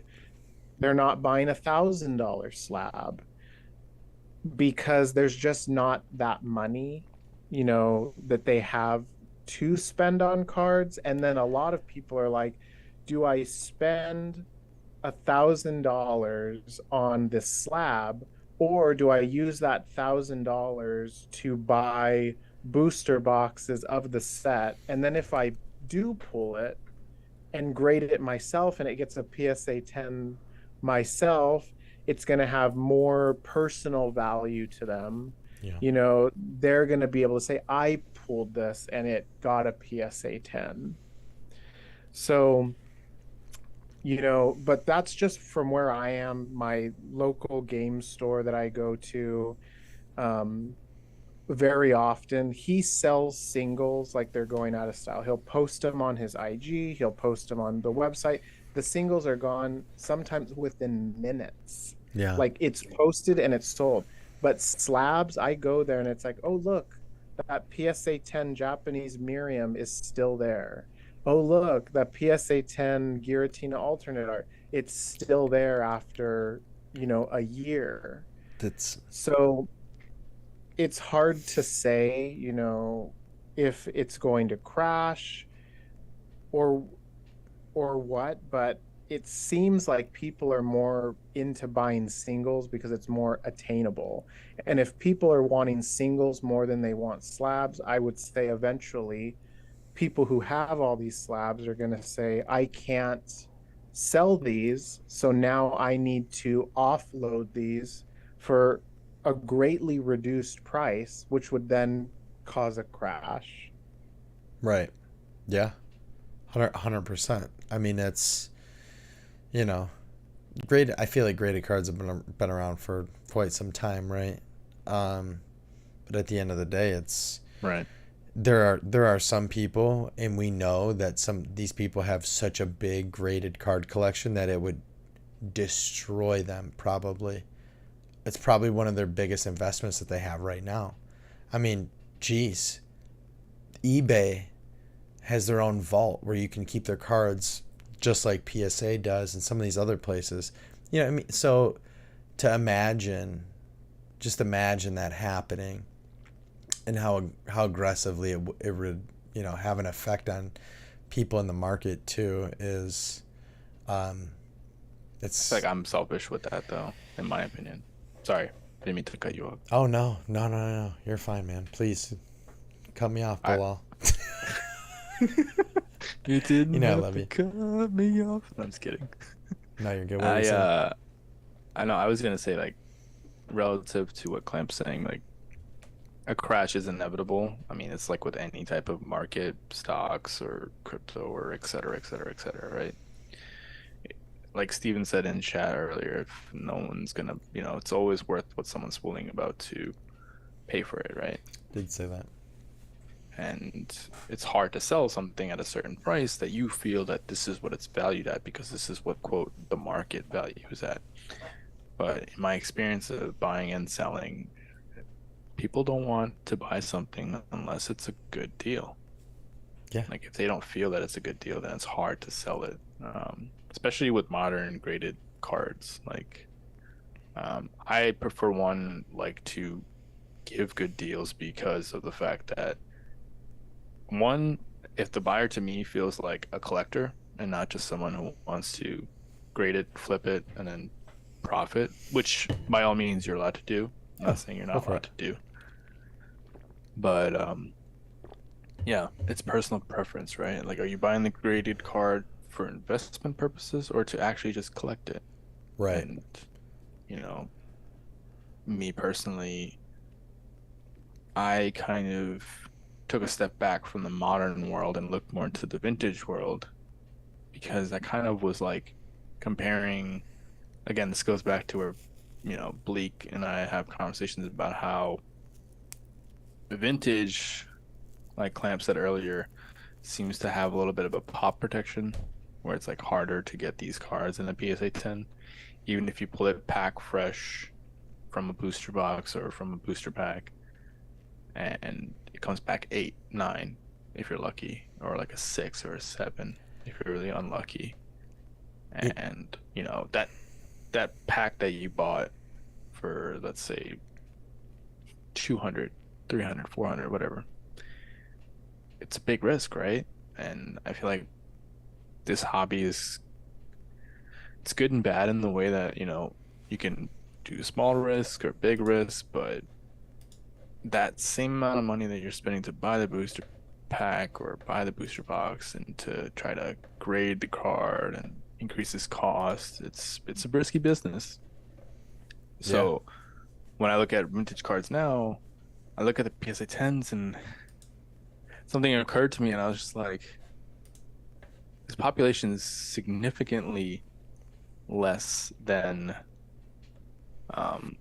modern, because whereas modern has more PSA 10s than PSA 9s, which, by the way, I love PSA 9s, vastly affordable for great artwork. yeah, mint card pretty much. Yep, pretty much. And you look at PSA 10s, the vintage PSA 10s have usually less population than PSA 9s. Yeah. And to me, I would rather, even for like a common or an uncommon, like let's say for me, what I'm doing now is Jungle First Edition PSA 10. Slowly and surely, I will eventually get to my goal of getting all the cards. I picked up, the most recent one was the First Edition Spiro for about, I think it was $35 to $40. Nice. And it's just a common. It's nothing special. Fantastic artwork though. Like something just simple. I like simple. And, go from there. Like that's how. Also, Jungle has my favorite card, one of my favorite cards, which is Scyther, but that's besides the It's point. so good. So it's always collector. Did you or say reseller. that's beside the point? That's besides the point. I wasn't trying to lisp anything, but yeah. It's hard. It's hard because, misinformation, hype around the set. People are saying like, oh my God, Obsidian Flames is gonna be the best set ever. It's got Charizard, and then all of a sudden, everyone's pissed off because booster boxes of Japanese cards, especially, went from like certain price to almost cut 50%. Yeah. And then the cards themselves aren't valued as high, which to me, I'm all for it because I can finally buy Japanese Gita Trainer SAR for an affordable price, because I'm like, wow, I can actually get this card without having to break the bank, because Right. I can't get Erica or Miriam or Iono because they're more popular. But give me, like, another example would be Ortega SR. That card is probably my second favorite trainer card in that set, because it's literally the same artist as Lily and has the same design as Lily. Right. No, and it's affordable. The card's awesome. And you don't need to grade it per se. You could grade it if you really wanted to, like, try to flip it, but what's the point? You grade it for $15 to $19. That's added to the card itself. And you sell it for like maybe 50, 60, profit off of maybe like $5-10. It's like, is it worth it, is what you should be asking yourself almost if you're going to be grading cards. Yeah. I look at eBay, some stuff on eBay, I'll see like most randomest cards graded, like the most randomest cards. It doesn't make sense to me at all. Like, I don't know. Right. It's hard to explain. No, you'll see one person, they're selling a ton of them, and they're just like all these weird slabs. Like and I don't know, grading must have been dirt cheap at some point where it was affordable to send in, a whole set, or just like, hey, I'm gonna send in all these vintage cards to see, if I can make some money off of them. If you guys have any questions, there's a Q&A going. I haven't seen any questions pop up in there. If you guys did ask something, you can let us know in chat too. because I just looked at it and see anything pop up. I wanted to just kind of coast through some of the comments in here. Um, Stephen Collects said that he likes to buy cheap mid-grade slabs of cards that I like to keep. Yep, we just touched on that. You can get a 9, fraction of the cost of a 10. Smack Daddy says, I'm with Clampy. I only grade for trades and swaps unless it's a personal collection card for me, which I only have a handful. There you go. Same thing. I'm right there with you too. Grade to trade, grade for value, maybe a little bit for, personal collection or protection. Randy Gold said I didn't start collecting Pokemon until King's Krantz started his channel.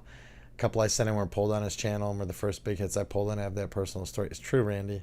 Our gold Giratinas are connected one after another. So I'm excited. I'm excited to be connected by submission digits. Ricky said, Ricky, what's going on? Sylveon VMAX Trainer Gallery from Brilliant is up there. Yeah, it's huge. That card, the trainer gallery in Brilliant is actually really good, and I feel like kind of one of the saving graces of the set when you don't get Charizard after 400 packs. It's nice to get those. They're beautiful. Some of the best. I would definitely say, yeah. For best Sword and Shield cards, I'd agree. There's no doubt about it. Let's see. Oh, real quick. When it comes up, there you go. There it is.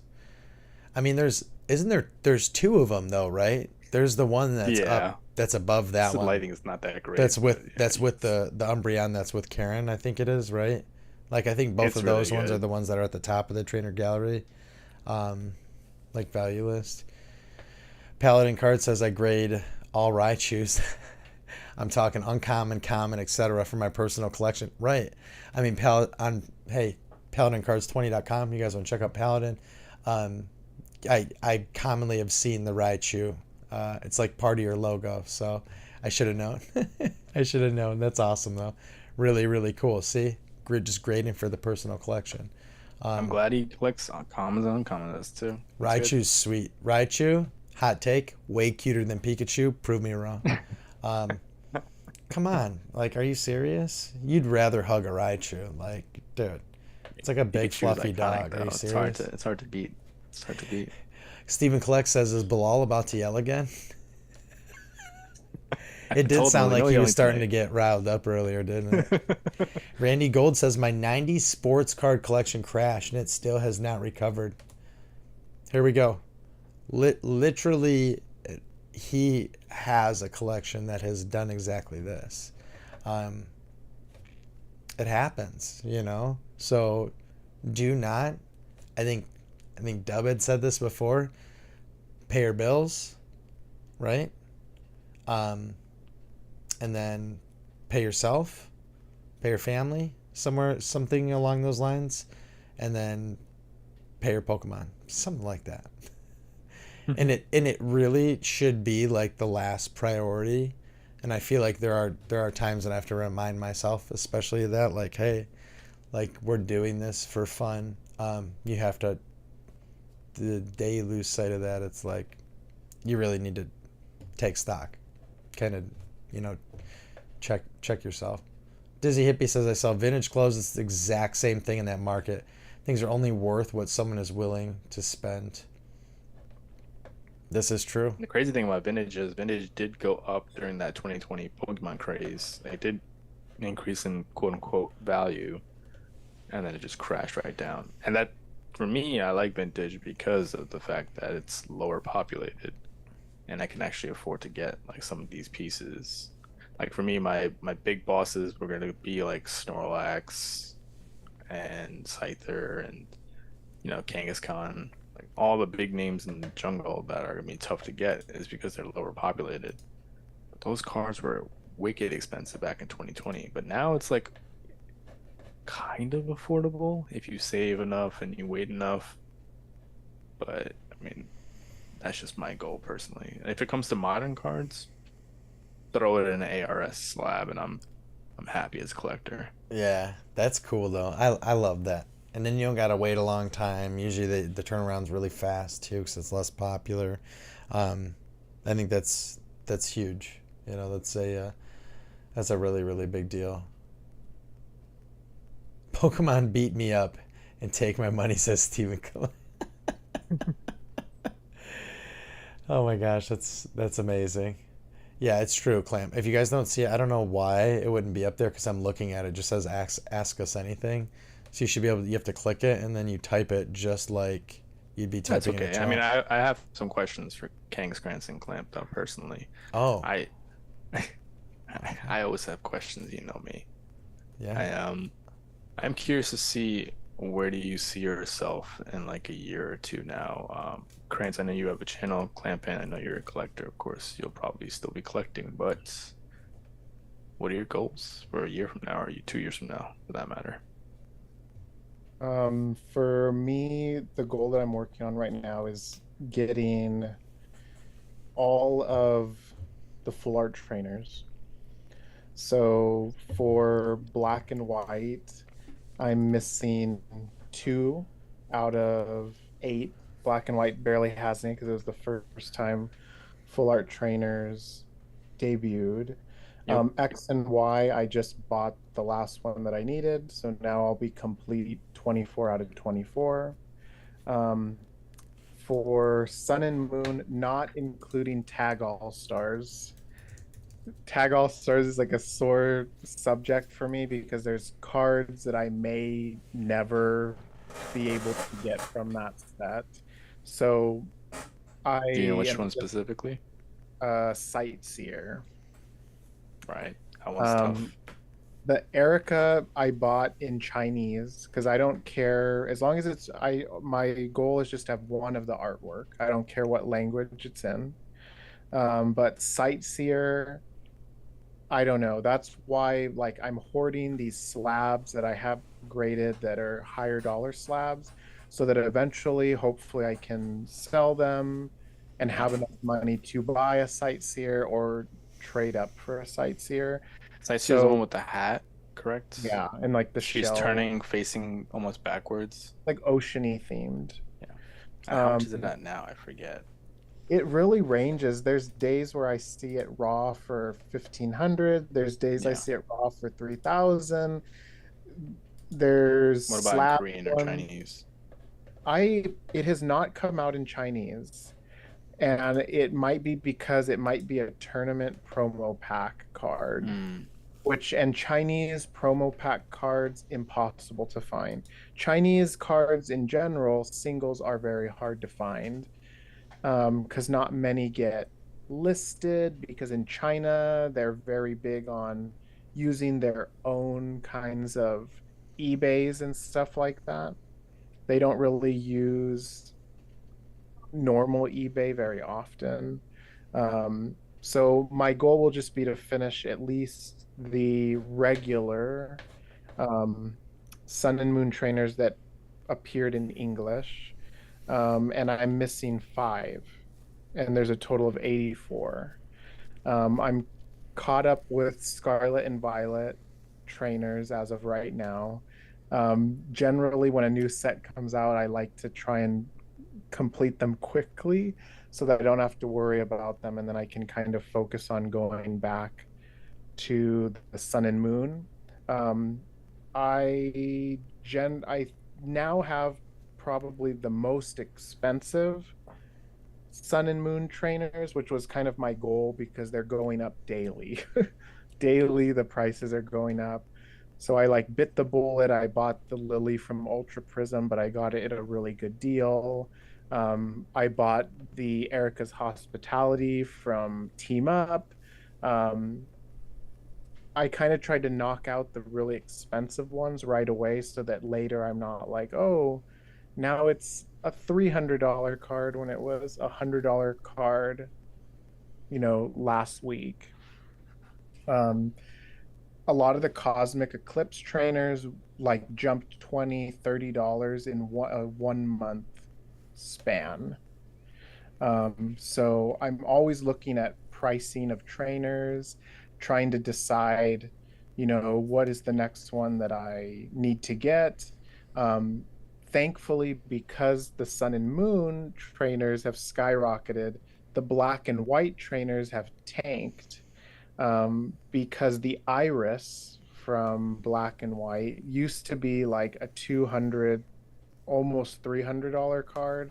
And now I'm seeing listings for like 70, for 80, because people are more focused on, you know, sun and moon since it's trendy, that people aren't really like, oh, I'm gonna go after black and white or X and Y, but generally X and Y, for some reason, everything in X and Y is cheap. Even old sets, there's like what was it? One of the sets I was looking at, Furious Fists. I think the most expensive card's like $50. I love it. That's great. And why I but I do think that those mega cards, the mega full art cards, are gonna have this crazy explosion, because the more people that see them are like, "Oh, those are crazy. The texture on the XY cards are absolutely crazy." That more people see that, those are going to be the next thing that's going to kind of like explode. Um, but Just a theory though. We're not yeah, I don't, soothsayers. yeah, just a theory. But for just my collecting goal is to keep up with every single full art trainer that comes out, and then to finish what is physically possible. Um, I will never have a goal of having every full art trainer, because there's a few that like that are just impossible. Like the Kukui in his like masked form, um, was like a trophy card. It's like $20,000. The Battle Day Acerolas like $15,000. There's a lot Raw. of like extremely rare Not full. even graded. Yeah, in graded it gets crazier, 30, 40, $50,000. It's Um, wild. but Chinese, I was able to get the Guzma Battle Day card, for like $70, because I guess no one likes Guzma.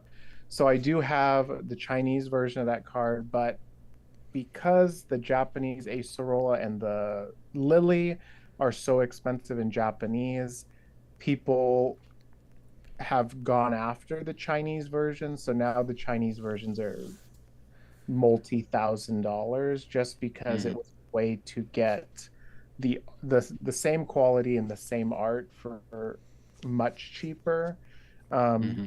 so the chances of me getting those is like very, very low.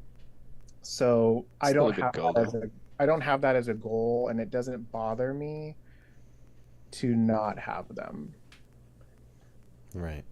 Hey, you never know. One day, you never know. They I think could I do a like the huge, fact that you're able massive to at least crash, and I can get it access. for $5. Hopefully, I mean, at least you're able to access these different types of trainer full arts because of the different markets of Korean and Chinese, which is to me, as a collector, they're great. I feel like I've seen more Korean EV heroes than I have ever seen Japanese EV heroes, or maybe even more than Yeah, it's like eclipsing now Evolving Skies, where everyone's just buying up true. Korean EV heroes. And I Which think, one, you get to open it, and two, yeah, once you pull that card, it's like, oh, great. I don't have to break a box of EV heroes. That's like what, 400, 500, $600 now. it feels the same. And I think, we have to thank YouTube for these trends. Like without YouTube, I don't think that Korean EV Heroes would be as popular as it is right now. People go into these streamers, they're like, EV Heroes, like I love EV Heroes in Japanese. What? The art's the same, it's just in Korean? I can't read Japanese anyway, so what's the difference? I can't read Korean, but the art's the same, the texture's the same, you're still getting the card that you want for a fraction at a price. You can, on Broly's channel, people were open buying a box of EV Heroes from him and pulling the Umbreon, you know, VMAX alternate art for, maybe it was like 70, $80 instead of going out and trying to buy a Japanese booster box for $500, hoping you'll pull the Umbreon, which you probably won't. Yeah. Tam said it right there. I actually watched that. That was unstocked, I think. She pulled the Rayquaza VMAX from Blue Sky Stream, right? And those are like $1.90, $2. I think he had them up for. Extremely, just like extremely affordable. Makes more sense to do it. You get better texture. This set's more condensed. I feel like your odds almost go up. Whereas It's true. Evolving Skies, there's like what, 18,000 alternate arts. Like, Yeah. Yeah. it's And you end up getting a Drampa or an Appleton. Yeah. exactly. Stephen Collects had a question. He said, how do you feel about Worlds 2024 in Hawaii? He had personally hoped for more stateside than that. Um, I, since I don't play any of the games or anything like that, I don't feel like I probably would not go anyways. If it was really close, like if it was like really close to me, then I would consider it, just going for, the experience, like getting to see like the news that gets debuted like in person, the different types of events. I think, and it's just unfortunate what's going on in Hawaii.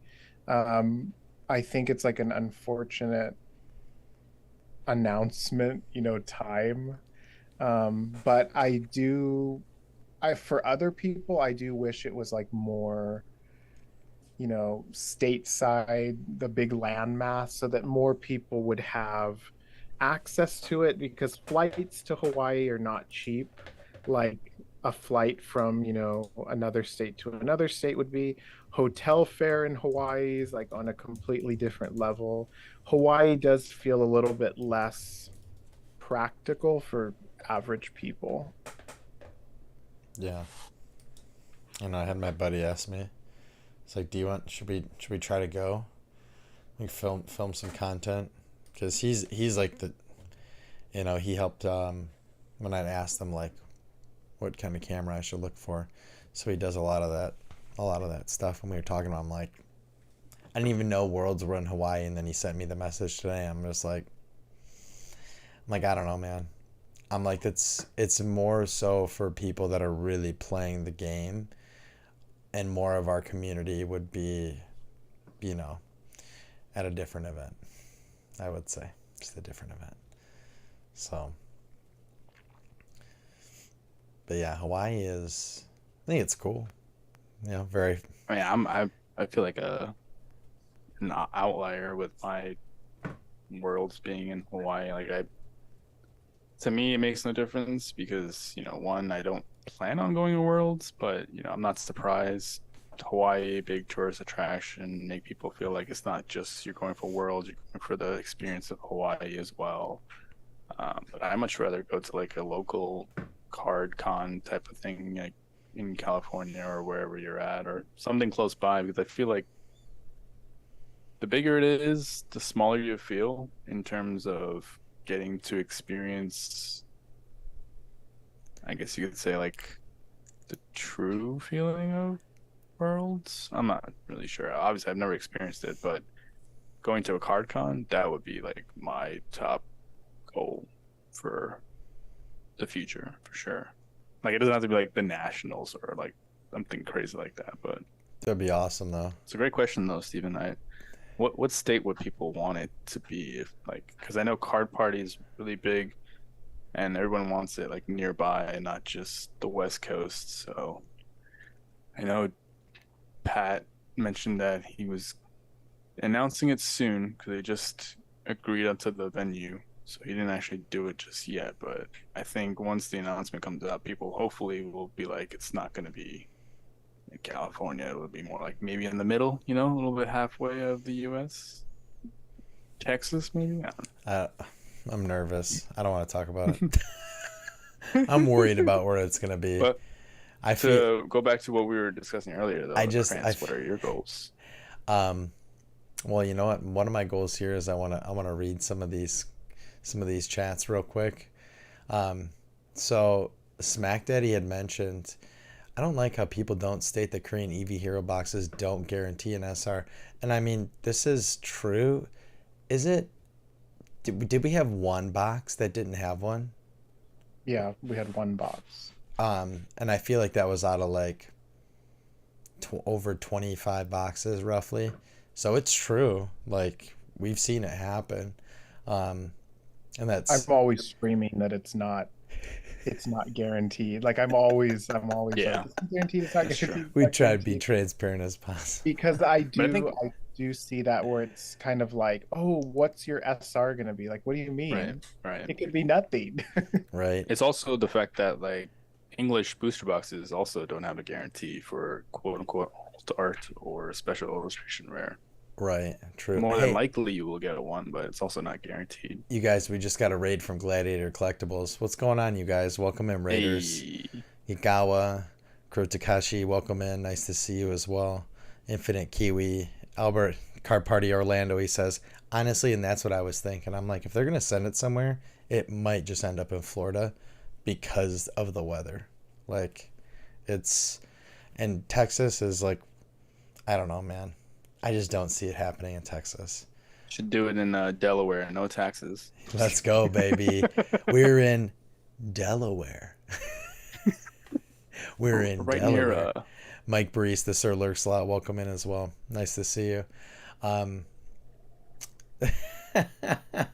oh my gosh, I love this. Clem says Diplin gang. Is that candy apple? That adorable candy apple. yeah. T-Regs, what's going on? T-Regs says, Steve, why are you always screwing over Sean? I mean, listen, man. He had it coming, okay? It's just part of things. What can I say? It's not my fault, man. I didn't do it. I feel like I just lost a section of the chat. Like where did chat go? It's been doing that. I've been having where it's like Thanks, filters off the YouTubes. chat. Yeah, like half of the chat just like disappeared. Justin Compton, welcome in. I see that. Bleak mission. There you are, Bleak. Hope you're Nice, doing well, Bleak. Bleak. I know you said he was feeling under the weather, so it's all good. He said, I think Hawaii is best place for internationals. Many people outside of the U.S. really love Hawaii. That's awesome. Yeah, it's definitely going to be tropical. Party on Krantz, says Randy Gold. We're in Delaware. Definitely not Derek Ray says, Gladiator Raid, a podcast? It's true. We're here. Would love to see Card Party in Dallas Oh yeah, that's or true. Austin, What says happened in Stephen Hawaii? Clips. Wow. Sorry, What'd you say? I was just reading chat. I forgot about what happened in Hawaii recently in the news.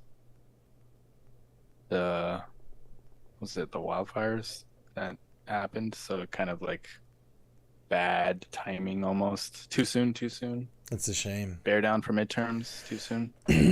Well, hey, I'm so sorry to anybody that has lost anyone or that got hurt. Hopefully everyone's okay. That's tragic. Sucks. Yeah, it does suck. It seems to have been an issue, Canada too, like just like these insane raging wildfires. And I don't know if probably totally different reason there, but just there was no rain for so long throughout this, like the summer, Justine says if it's in Dallas, I'm just 30 minutes away. I'd be there. That'll be very convenient.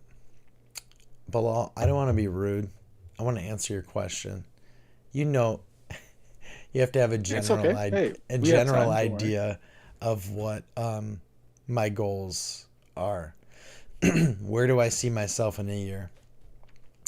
I want to say still here, basically. Like I still want to be a part of the community, still be having fun, still be in it for the right reasons, which can be tough to do once you start to get into it. Um, but to be honest, if I just love Pokemon, and I feel like before we started here, someone was like, if you just love it, that's why you want to do it, then go for it. So there's a lot of people that were like, no, don't do it. It's very easy for someone to just click the next button and just, go to somebody Move else on, who's right? who's cheaper, and I'm like, sweet. Well, that's not the reason I'm here. Like, so if they want to do that, good. They don't need, like, this isn't for them then, like, we're here to hang out with each other, have fun. Hopefully, the community grows. I feel like that's really my goal, is to watch the community grow and keep getting like good ideas, because the community provides good feedback, um, always helps out with ideas. Hopefully we can Just open 10,000 packs of Scarlet Violet.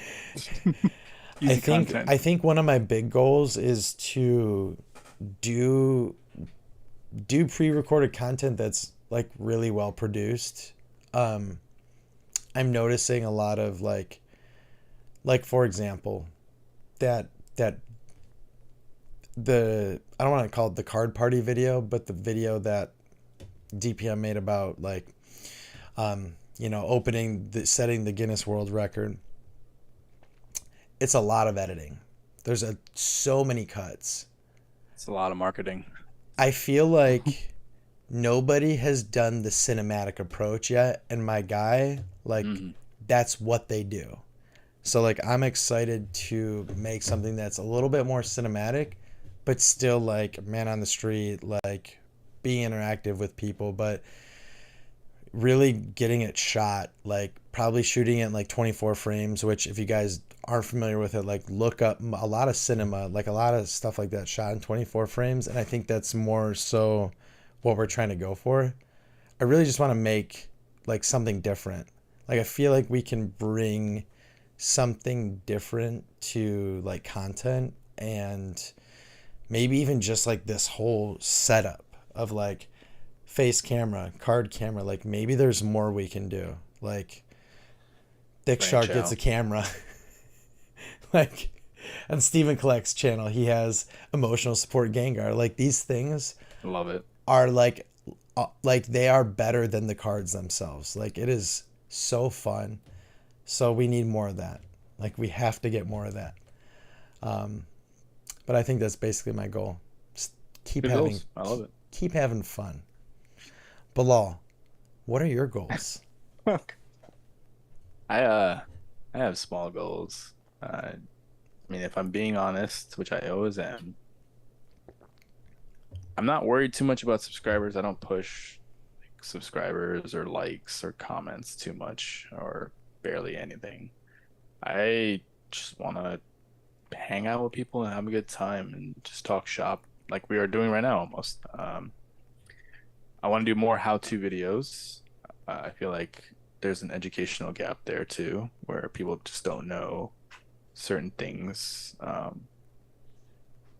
Just just creating how-to videos is good in general. Like I haven't made too many, but I will eventually. It's all outlined. I just need to make sure it's edited properly too. I think my best edited video was the most recent one I made, but I also have to keep going. Randy So says, I'm so sorry, but Randy says, become the biggest Rip and Chip channel ever. Clamp is probably dead. Bilal wants the pod. But no, That's it's your all real goal. educational. I just wanted to share my experience in the actual hobby. I'm new. No one really knows me. I just came in like what, December-ish of last year. So I'm not well versed to share my experience and my thoughts per se, but how-to videos, I love sharing how I learned things and all that jazz, and grow the Patreon too. Anyone who supports me, I always try to give back, and whether it's information or value with the slabs that I give away at the end.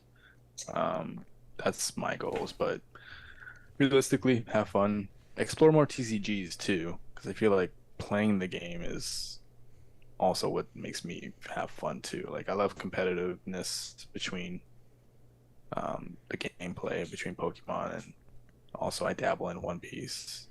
Um, that's my goal. It's nothing too crazy. Just hanging out and having a good time. Yeah. I moved to California like 2 years ago, and it's not easy to make friends per se. So I found the community, and everyone was so kind and welcoming, and just fell in love with it. Yeah. Everybody's so awesome. You're Like, I've got to say that your tabletop streams, virtual tabletop streams of gaming are really cool. Um I think that's a cool direction to take it in. It's something that I wasn't very familiar with. Like I know nothing about One Piece, but once you started showing it, like I started to get interested, of course, naturally. yeah, I have to make a how-to video about One Piece card game. That is brilliant. Just quick how There's a to. lot of there's a lot out there, but I That's feel like I fine. haven't seen anything. There's nothing really like a person that's like talking about the game. Um, Right. it's always just hands and the cards. It's never anyone's face. Stephen Clark says, Bilal gets loud about One Piece. I do. I'm pretty competitive. I definitely want to win, but I also want to learn more. Because it's like strategy, like just like Pokemon game, TCG, or there's worlds tournaments. They're all held for the card game or the Pokemon Go game or just in general. That's my goals, and also to hear the community. The community wants me to be the number one ASMR Pokemon channel, so I guess I gotta do that too. I'm just kidding. I I never realized that my voice was just a whisper as I was talking. You're a legend. That's all I gotta say. It was officially stamped last night in When Jay's. I saw it. when Jay did that last night, I was like, "Holy moly, is that We've really what I been sound we've like?" we've been telling you for far too long, okay? So I I we never already knew. realized until someone pointed it out. We already knew. I don't even know who the first person to point it out Low was. That was pretty expectations funny. as always. Low expectations as What can I always. what can I say? Um, Real quick, so I wanted to. I feel like we kind of touched on this, but I just want to rip the band-aid off because this is why I was like, we got to get on today. These Obsidian Flames prices are absolutely insane, and I do not understand what is going on. And I feel like this is a really good example of market manipulation. I don't know. Like I'm gonna For singles? I will put it out there. All of these people that you guys are watching, that you're seeing open these packs that are selling them for like 355, 365, 75, 85, like way under MSRP. It is not necessarily easy to do that unless you have distribution. A.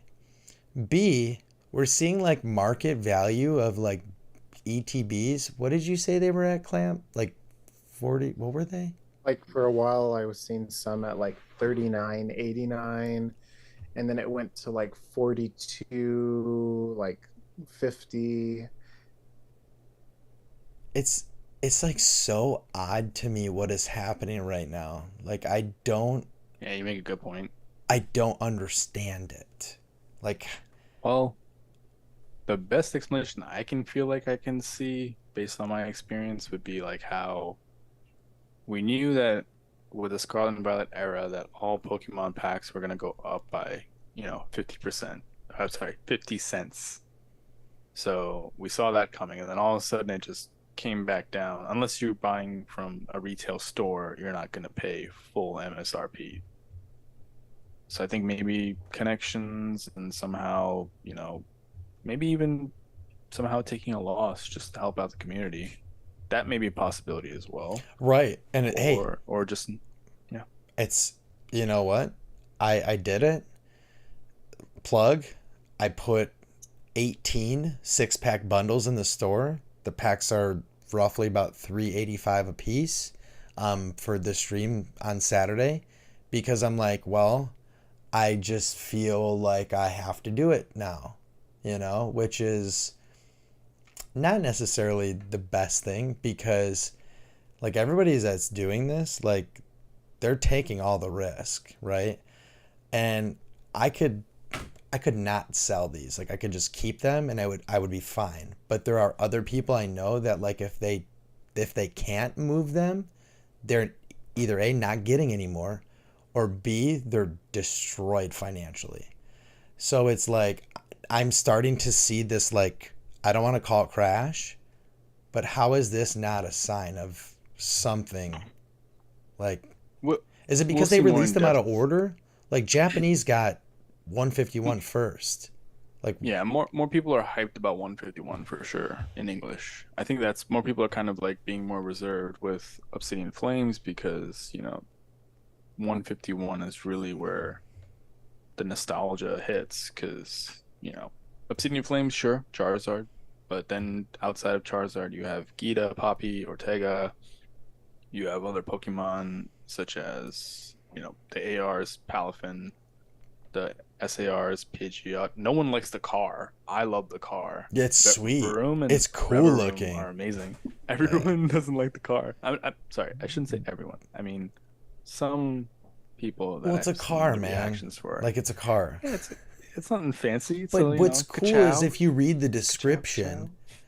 and a mysterious unknown Pokemon, poison Pokemon, found an abandoned engine factory or an abandoned I think it was like a scrap factory and like brought an engine to life. Like that to me is so fascinating. How can you not kind of be into that? It's for the car people. Like you got to break off something for the car people, right? I mean it just makes sense. Look, here we go. Stephen collects. Market on a booster pack is $3.31. That's nuts. Yeah, MSRP is $4.50. This is I'm telling you guys, like TamFam say, there's way too many rip and ships. It's getting more competitive all the time, which is true. Like Natural. this is the Natural. most saturated game for sure. When it comes to it, down to it, but it's like ultimately, why were we doing this on the last set and the set before that? Probably the like a couple of people that have distribution, right? Aside from that, no. But I'm watching people that I know don't have it, and they're doing the same thing. And I'm almost positive it's because these sets were released out of order. I'm about 85 to 90% sure. Somebody can tell me if there's something different happening Yeah, here. it definitely flipped. Definitely flipped. I don't know if I think it's because English wanted to do the special set towards the holiday season. It's more towards September comes out, October, November. We're getting ready for the holidays. Imagine getting a ETB or UPC of 151 for your kid, and they're gonna be like, it's you know Christmas over 9,000 because 151 is like to me the peak Scarlet Violet set. It's going to be insane. It's going to Yeah, be absolutely insane. I think they purposefully released it to be closer to holidays, and that is so frustrating to me. Like that smart makes me marketing though. really that's so selfish of them to do that. Not only that, but they strip cards out of sets that belong in sets. Like Yeah, Espeon yeah, should have been in Evolving Skies and it wasn't. Criminal. That's like a criminal offense. I just yep. like why? But Espeon Why? was a gym box Yeah, I promo, don't. technically. Technically, I'm gonna technically. mute you. No, but I see your point. But remember, the same type of trend, and I'm just going based off what I've researched in the past, is how there have been times where packs have been way below MSRP. I mean, depending on the set, you could probably buy packs for like $2, $3, even with, you know, Sun and Moon sets like Seam Siege or the sets that no one really wants. Like you can get packs for those for fairly affordable prices. Rebel Clash, nobody wants Rebel Clash. Um, Yeah, but but we'll it's know more. We'll know more about how this beginning trend affects a year from now, because we're in the infancy stage of Scarlet and Violet. I think people are We're going to be in like wishing that they had boxes of this set. Yeah, I mean, that's what people want to do, but the supply is still so high with English. I mean, I think it's funny that the stamped promo is yeah. from Pokemon Center. It's so funny. You guys always buy at least one ETB or two from Pokemon Center. That's Hey, Pokestock. oh my gosh. Stocked with the five gifted. Stocked. You know what? Your generosity is unparalleled. That's all I can say. Thank you so much, Andreas, Yeah. Feliciano, Talisa, Daisy Empire Queen, um, Tim Burns, the Card Father, and Bo's Adventures, all memberships. Hope you're having a fantastic evening. Thank you so much for swinging on through. And I clearly don't have my membership count on this screen. I'm so sorry. Feel terrible. I can hear them going off. I'm going to make sure I notate that. Must put membership notifications on podcast screen. Got it. I think that this is League Mission made a good point as well about trends every year. English Pokemon tend to go downswing in September to December. Yeah, so they need this to pump right, because they're Yep. not getting another special set for Christmas, right? Like this is it. This is the big push. I think Yeah, Japan gets shiny treasures toward the end of the year. God, it's we gonna My be won't fan might be able to know details more we about won't get that. shiny treasures until like January, Q1 of February, 2024. All just right, like well, January. just like close. Crown Yeah. Zenith, right? Yeah. I am interested though to see with English 151 how the hype will be once inevitably they see that all of the cards are being pulled very easily. I feel like just like with Obsidian, people are going to be opening 151. It's going to be, oh, the Charizard, the Venusaur, the Blastoise, the Erica.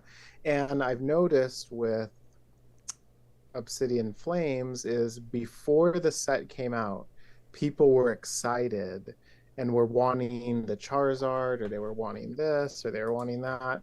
But now that they see that it's easy to pull, um, they now don't like the set because the community is very odd about, we want to pull everything so that we can have it. So then it's like, okay, it's a small set. You pulled everything out of one case, but I don't like that. I don't want to be able to pull anything. I want to be able to have pain and suffering like Fusion Strike and pull absolutely nothing and waste all of my money buying booster box after booster box after booster box to get nothing. But then when Pokemon gives you that, it's like, these pull rates are horrible. I hate this set. I'm wasting all my money. I'm just going to buy singles. So for me personally, I want to be able to pull what I want easily because I want to save money and use my money for something else. Yep. The same But thing happened with the base set. Scrawling about yeah, it. yeah. Right. So I personally, and this is only just to be a bit spiteful, I hope that Go off. 151, everything is pulled extremely easily so that all of the people that are, as I call them, the value bros, that all they care about is value, that they are kind of like, oh, like this isn't what I wanted to happen. And I would rather see people pull everything because I know a lot of people, specifically for 151. 151 for me personally is my least favorite Scarlet and Violet set, just because it's not, Gen 1 is my least favorite gen. But I know that it means a lot to a lot of people. So I would rather see those people who it means a lot to be able to pull those cards and have those Yes. memories and have those master sets that I know that they want, than see them like struggle and suffer to get a master set of a set that for them is the most highly anticipated set maybe ever.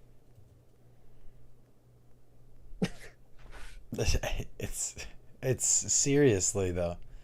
some of these people just enjoy pain so much. It's like they you have to get the highest dopamine hit possible, and the only way you can get that is to go way low, because when you're way down here, going way up here feels way better than getting there from here when you're already here. It's like, it's just so I mean, we And I admit it, we think, all love it when it happens, but it's like, it doesn't need to be that way. Like you were saying, I think the other day you were like, if this is how it's gonna be, like this is good because this is how it needs to be, and I don't disagree. Like um, it is. I think there is certain types of people that also just like to kind of have over other people. Like, well, I have that $500 card that nobody can pull, and you don't have it. Yeah. And I don't think that it should be like that. I think if people want cards, they should be able to have them. I don't really think that anything should be feel so extremely impossible to pull. Um, because Competition about getting the cards. yeah, because at the end of the day, my opinion is that no one should collect for anyone but themselves. When I collect what I collect, it's because I like what I like. There's plenty of Pokemon that I like that everyone else hates. I think I'm like a very good example of, like, I'm not really interested in what anyone else is thinking I should collect, or I don't like any of the Pokemon that people think that I should like. At the end of the day, people should collect for themselves, and they shouldn't feel the need to be like, oh, well, I need to pull all these high dollar cards so that other people feel like I'm, you know, a high value collector or a top tier collector because I have all of these cards. You should just collect the cards because you want them, and then be content knowing that you have them and being able to look at them and enjoy them. Yeah. Sleep Mission also brings up a good point too about how people might think that 151's not a good set because of what they made into a promo, which is the infamous Sunset Mew, as it's being dubbed as. That card is one of the best cards in 151, if not the best card in 151, outside of the Evo lines. We haven't gotten a Mew card like that. It completely destroys the Mew cards from Fusion Strike, that's for sure. And Krantz has pulled it. He's seen it in person. That texture is just next level. English, boom, it's a promo. Done. Like, if they didn't do that, English 151 would have been better. 100%. Did we learn nothing? Yeah. Did Maybe we English learn did it on nothing? purpose. I feel like English maybe did it on purpose because, we knew that the Mew UPC was going to be a thing. So it was inevitable. And when that was announced, I know people were upset because it's like Charizard UPC 2.0 all over again. Yeah, I mean, for me, I personally would be happy if they put Mew and Mewtwo on pause for a good year. Yeah. Because I would have loved anything besides a Mew UPC. Like, they could have made a Zapdos UPC. They could have made a Blastoise UPC. They could have made anything. Um, I'm not too upset about the Mew being in the UPC because, like I said, if Mew is a card that most people want, it's like their top chase in the set. So if they can get it easier, then I'm happy for them to be able to have it. Yeah. Me too. It's that I But think that's the value people will be upset. Yeah, the value bros the value bros are are not seething and getting Yeah, I their said people. pitchforks ready. at the I would not want to see The Office at the value bros, because it is going to be like just pure chaos. What do we Jay has a do? good idea too. That's a great idea, Jay. What are we going Half to of do? YouTube will be videos there'll be the clickbait of 151 is actually bad. No value. Wait, I changed my mind. I Fergie'd think my it's good. entire 151 collection. There are some people that I want to watch open English 151 and just see how painful it is for them to do because they've opened so much of everything else, so much Japanese 151. Um, I'm excited to see it because I know that we are gonna have a ton of fun with it, regardless of the. We know that the texture isn't the same. Like I know all that stuff, but like you said, I'm excited to just be able to get the cards because they do mean a lot. And that's definitely a binder. It's got to be done. Like it has to be done. I I have some interest in doing it in Japanese. Maybe I'll mix it. Honestly, as gross as that may be to some people, but that's what you do. Like you've taught me that. Like I thought that was so fascinating when I saw pictures of your binder or the clips from your binder and it's like mixed languages. That to me is like winning. Like that is how you win. Like get the cards you want. You don't have to pay over for them. Like get them cuz you Oh, and a love them. binder. Yeah. That's way too I cool. I have binders of certain sets in Japanese, and I love it. Imagine if I just took out the cards and graded them. It wouldn't feel good to me as a collector for one of my favorite sets in Sword and Shield, which is V-Star Universe, and also 151. Like, Yeah. it's a big feat to master a set, and it takes time. It does not happen overnight. Um, but yeah, it's definitely something that's worth, you can definitely go English and Japanese, Korean, Chinese, whatever you want to collect. It makes you happy. That's it. I love it. There's so many Oh, good things here Leak in has a the. good question. What'd you say? Leak has a good question. Oh yeah, I think I was gonna get to him, but go off. What do you ask? Oh, what do you guys think about the Master Ball? Yeah, English have it or not? Yeah, no English. they don't Yeah, have it. No. I think we they knew that. confirmed they confirmed via the stolen product that there is no Master Ball reverse, which, and I've said this a lot, and I'm kind of confused why people thought that it would be there. Japan uses completely different card stock. It's a glossy card stock that allows for overlay printing to get like that 3D effect that you see in the Master Ball or you saw in those kind of, I can't remember what they called the hollow, but the in V Star Universe where it was kind of like digital. Do you think that's part of the reason that the texture on the cards is better? Anyhow. Yes. Yep. I've Yep. English uses a very matte like card stock. Yeah. So Dull. yeah, it's pretty dull. And people I guess thought that like you literally can't print that way onto that card stock. Yeah. Japan's card stock is just different. So I I'm kind of surprised that most people thought that it would be in there. I saw a lot of comments like they would be, dumb not to include it. The only thing I would have thought that could have been cool for them to do is like stamped promo or to change the cobblestone to maybe having a master ball somewhere in the cobblestone on the reverses or something like that. Right. Um, but yeah, I for an example, I pulled the Gita SIR in English, and then I bought a Gita SAR. That when the Gita card came out, it has a lot of like lighting in it. Like, there's the way the light shines, the way it reflects on the stairs. When I look at them side by side, in the English, you get 10% of the lighting that you get in the Japanese version. And it's because of that card stock is able to bounce more light in different places. And the glitter that they use in the English card, it kind of, if you look at it, it kind of is like a little snowflake type pattern. But in Japanese, it's more of like glitter, like a fine glitter texture.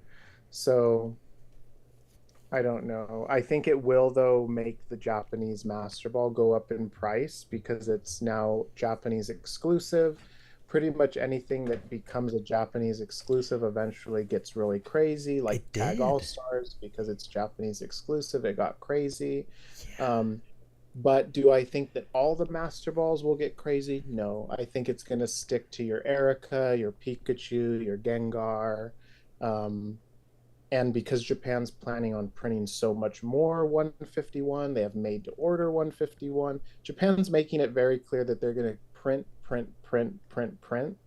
to stop the scalping. So there's going to be so much of it that only the top Master Balls will really be high value. The Do you feel it'll meet the demand though for Japanese? Um, Because EV Heroes didn't meet the demand, right? yeah, but And that was printed how many times? a lot. Yeah. But like Japan has committed to printing even more. Like they're going to print more V Star Universe again.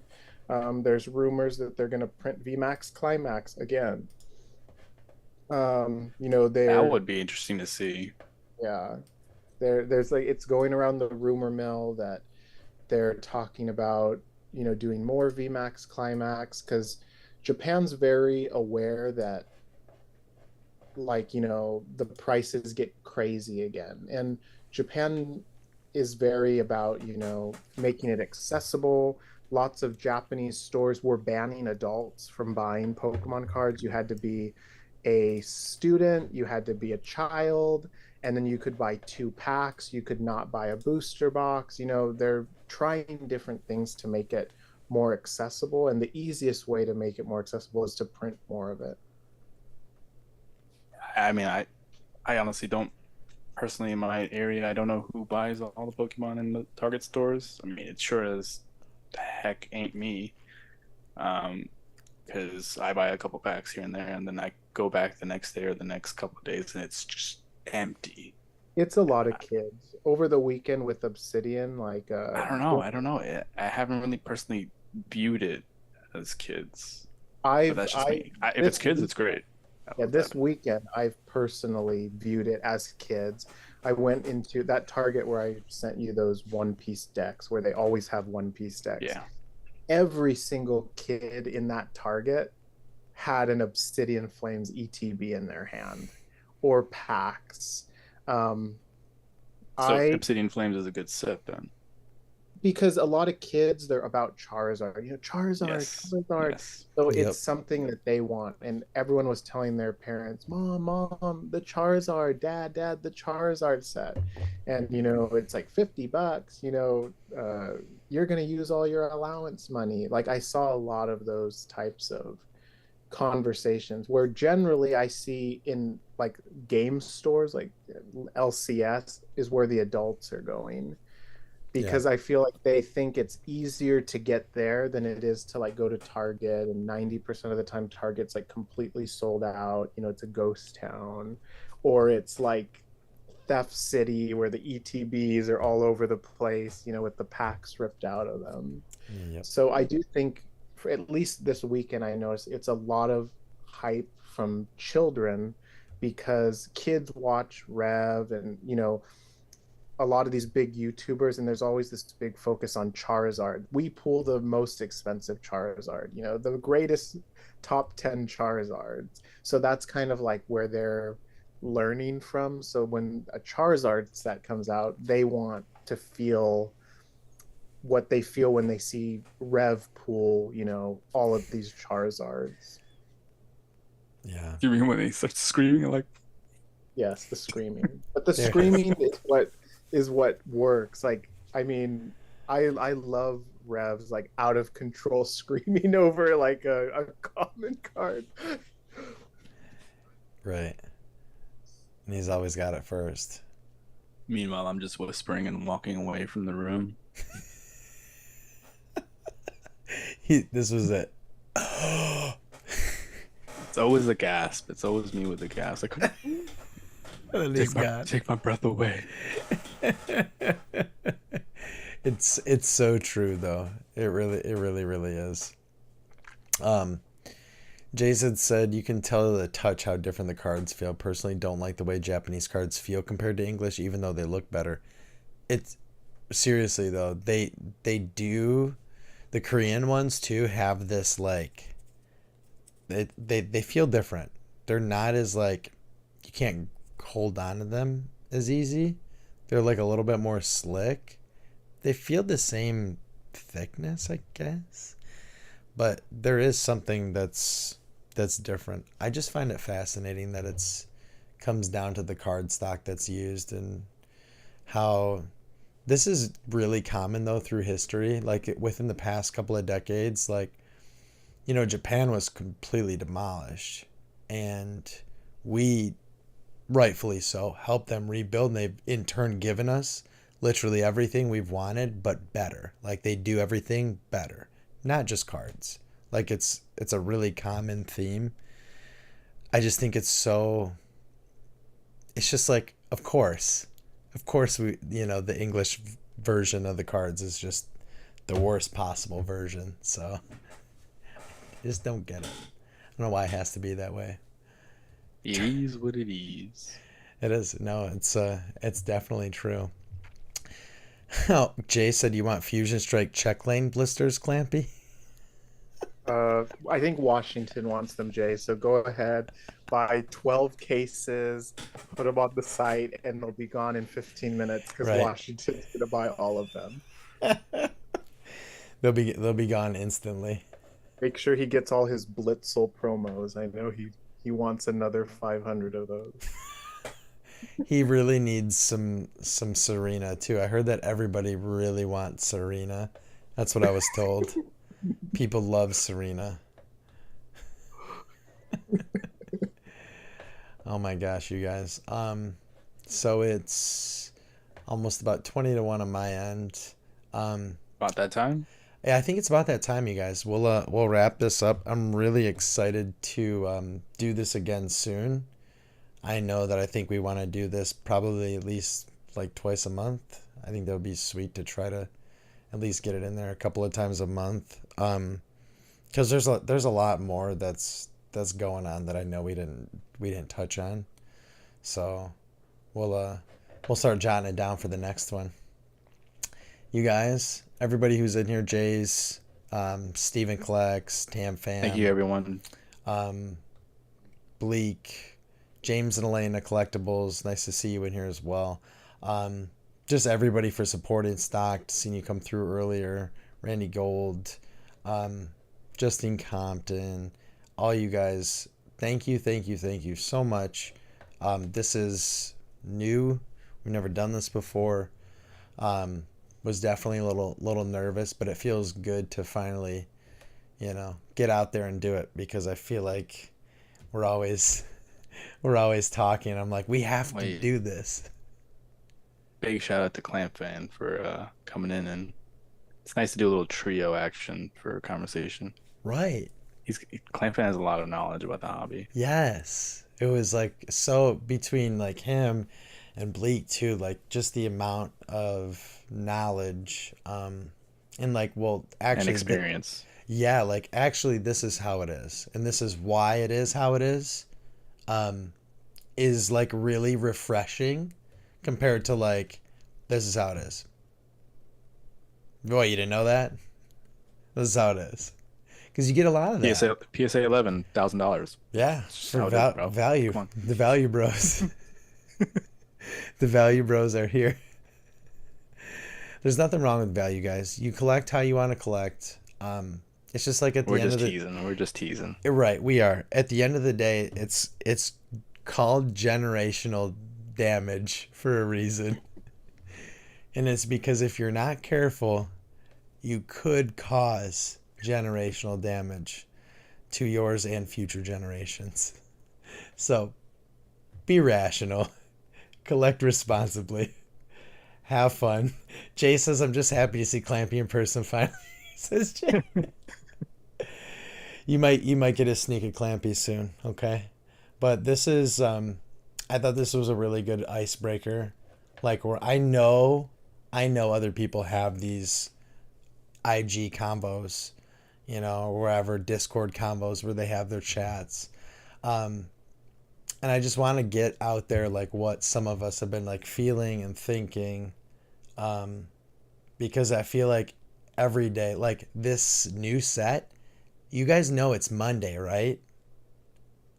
It's Monday. This is the second business day this new set has been out. And look at, I feel exhausted. Like I was pretty much gone for the whole weekend too. I feel exhausted. Like just hearing about it, talking about it, seeing what's happening. Like how has so much happened in 72 hours? Like what? It's a good set though, man. Um, Yeah, but I don't why know. is there so much drama? We'll save that for next time. We're gonna figure it out, you guys. Thank you again, everybody who came through. You guys, everyone, enjoy the rest of their night, and I will definitely be seeing you guys on Saturday. Bilal, what do you have anything going on this week? Just my usual TCG stream What day? towards the weekend, and then I think it's gonna be Thursday or Friday, and then I'll be eventually going back to Saturday mornings. Yeah, Sweet, gonna try to get better at the game. awesome. If you guys haven't subbed, at Bilal and Cards. If you guys are not subscribed to Clamp Fam on Instagram, make sure you check the description in the video. Clamp is posting, I would say, pretty much every day. Just fantastic pictures of cards, which I'm a huge fan of. Inspired me to start doing pretty much the same thing because I think it's awesome to just see the cards in all their glory. So, but yeah, you guys, have a good night. We will see you on the next one. Thank you, everyone, so much for coming on through. Super, super Thank appreciated. you. All right, you guys, everyone, take care. Peace out.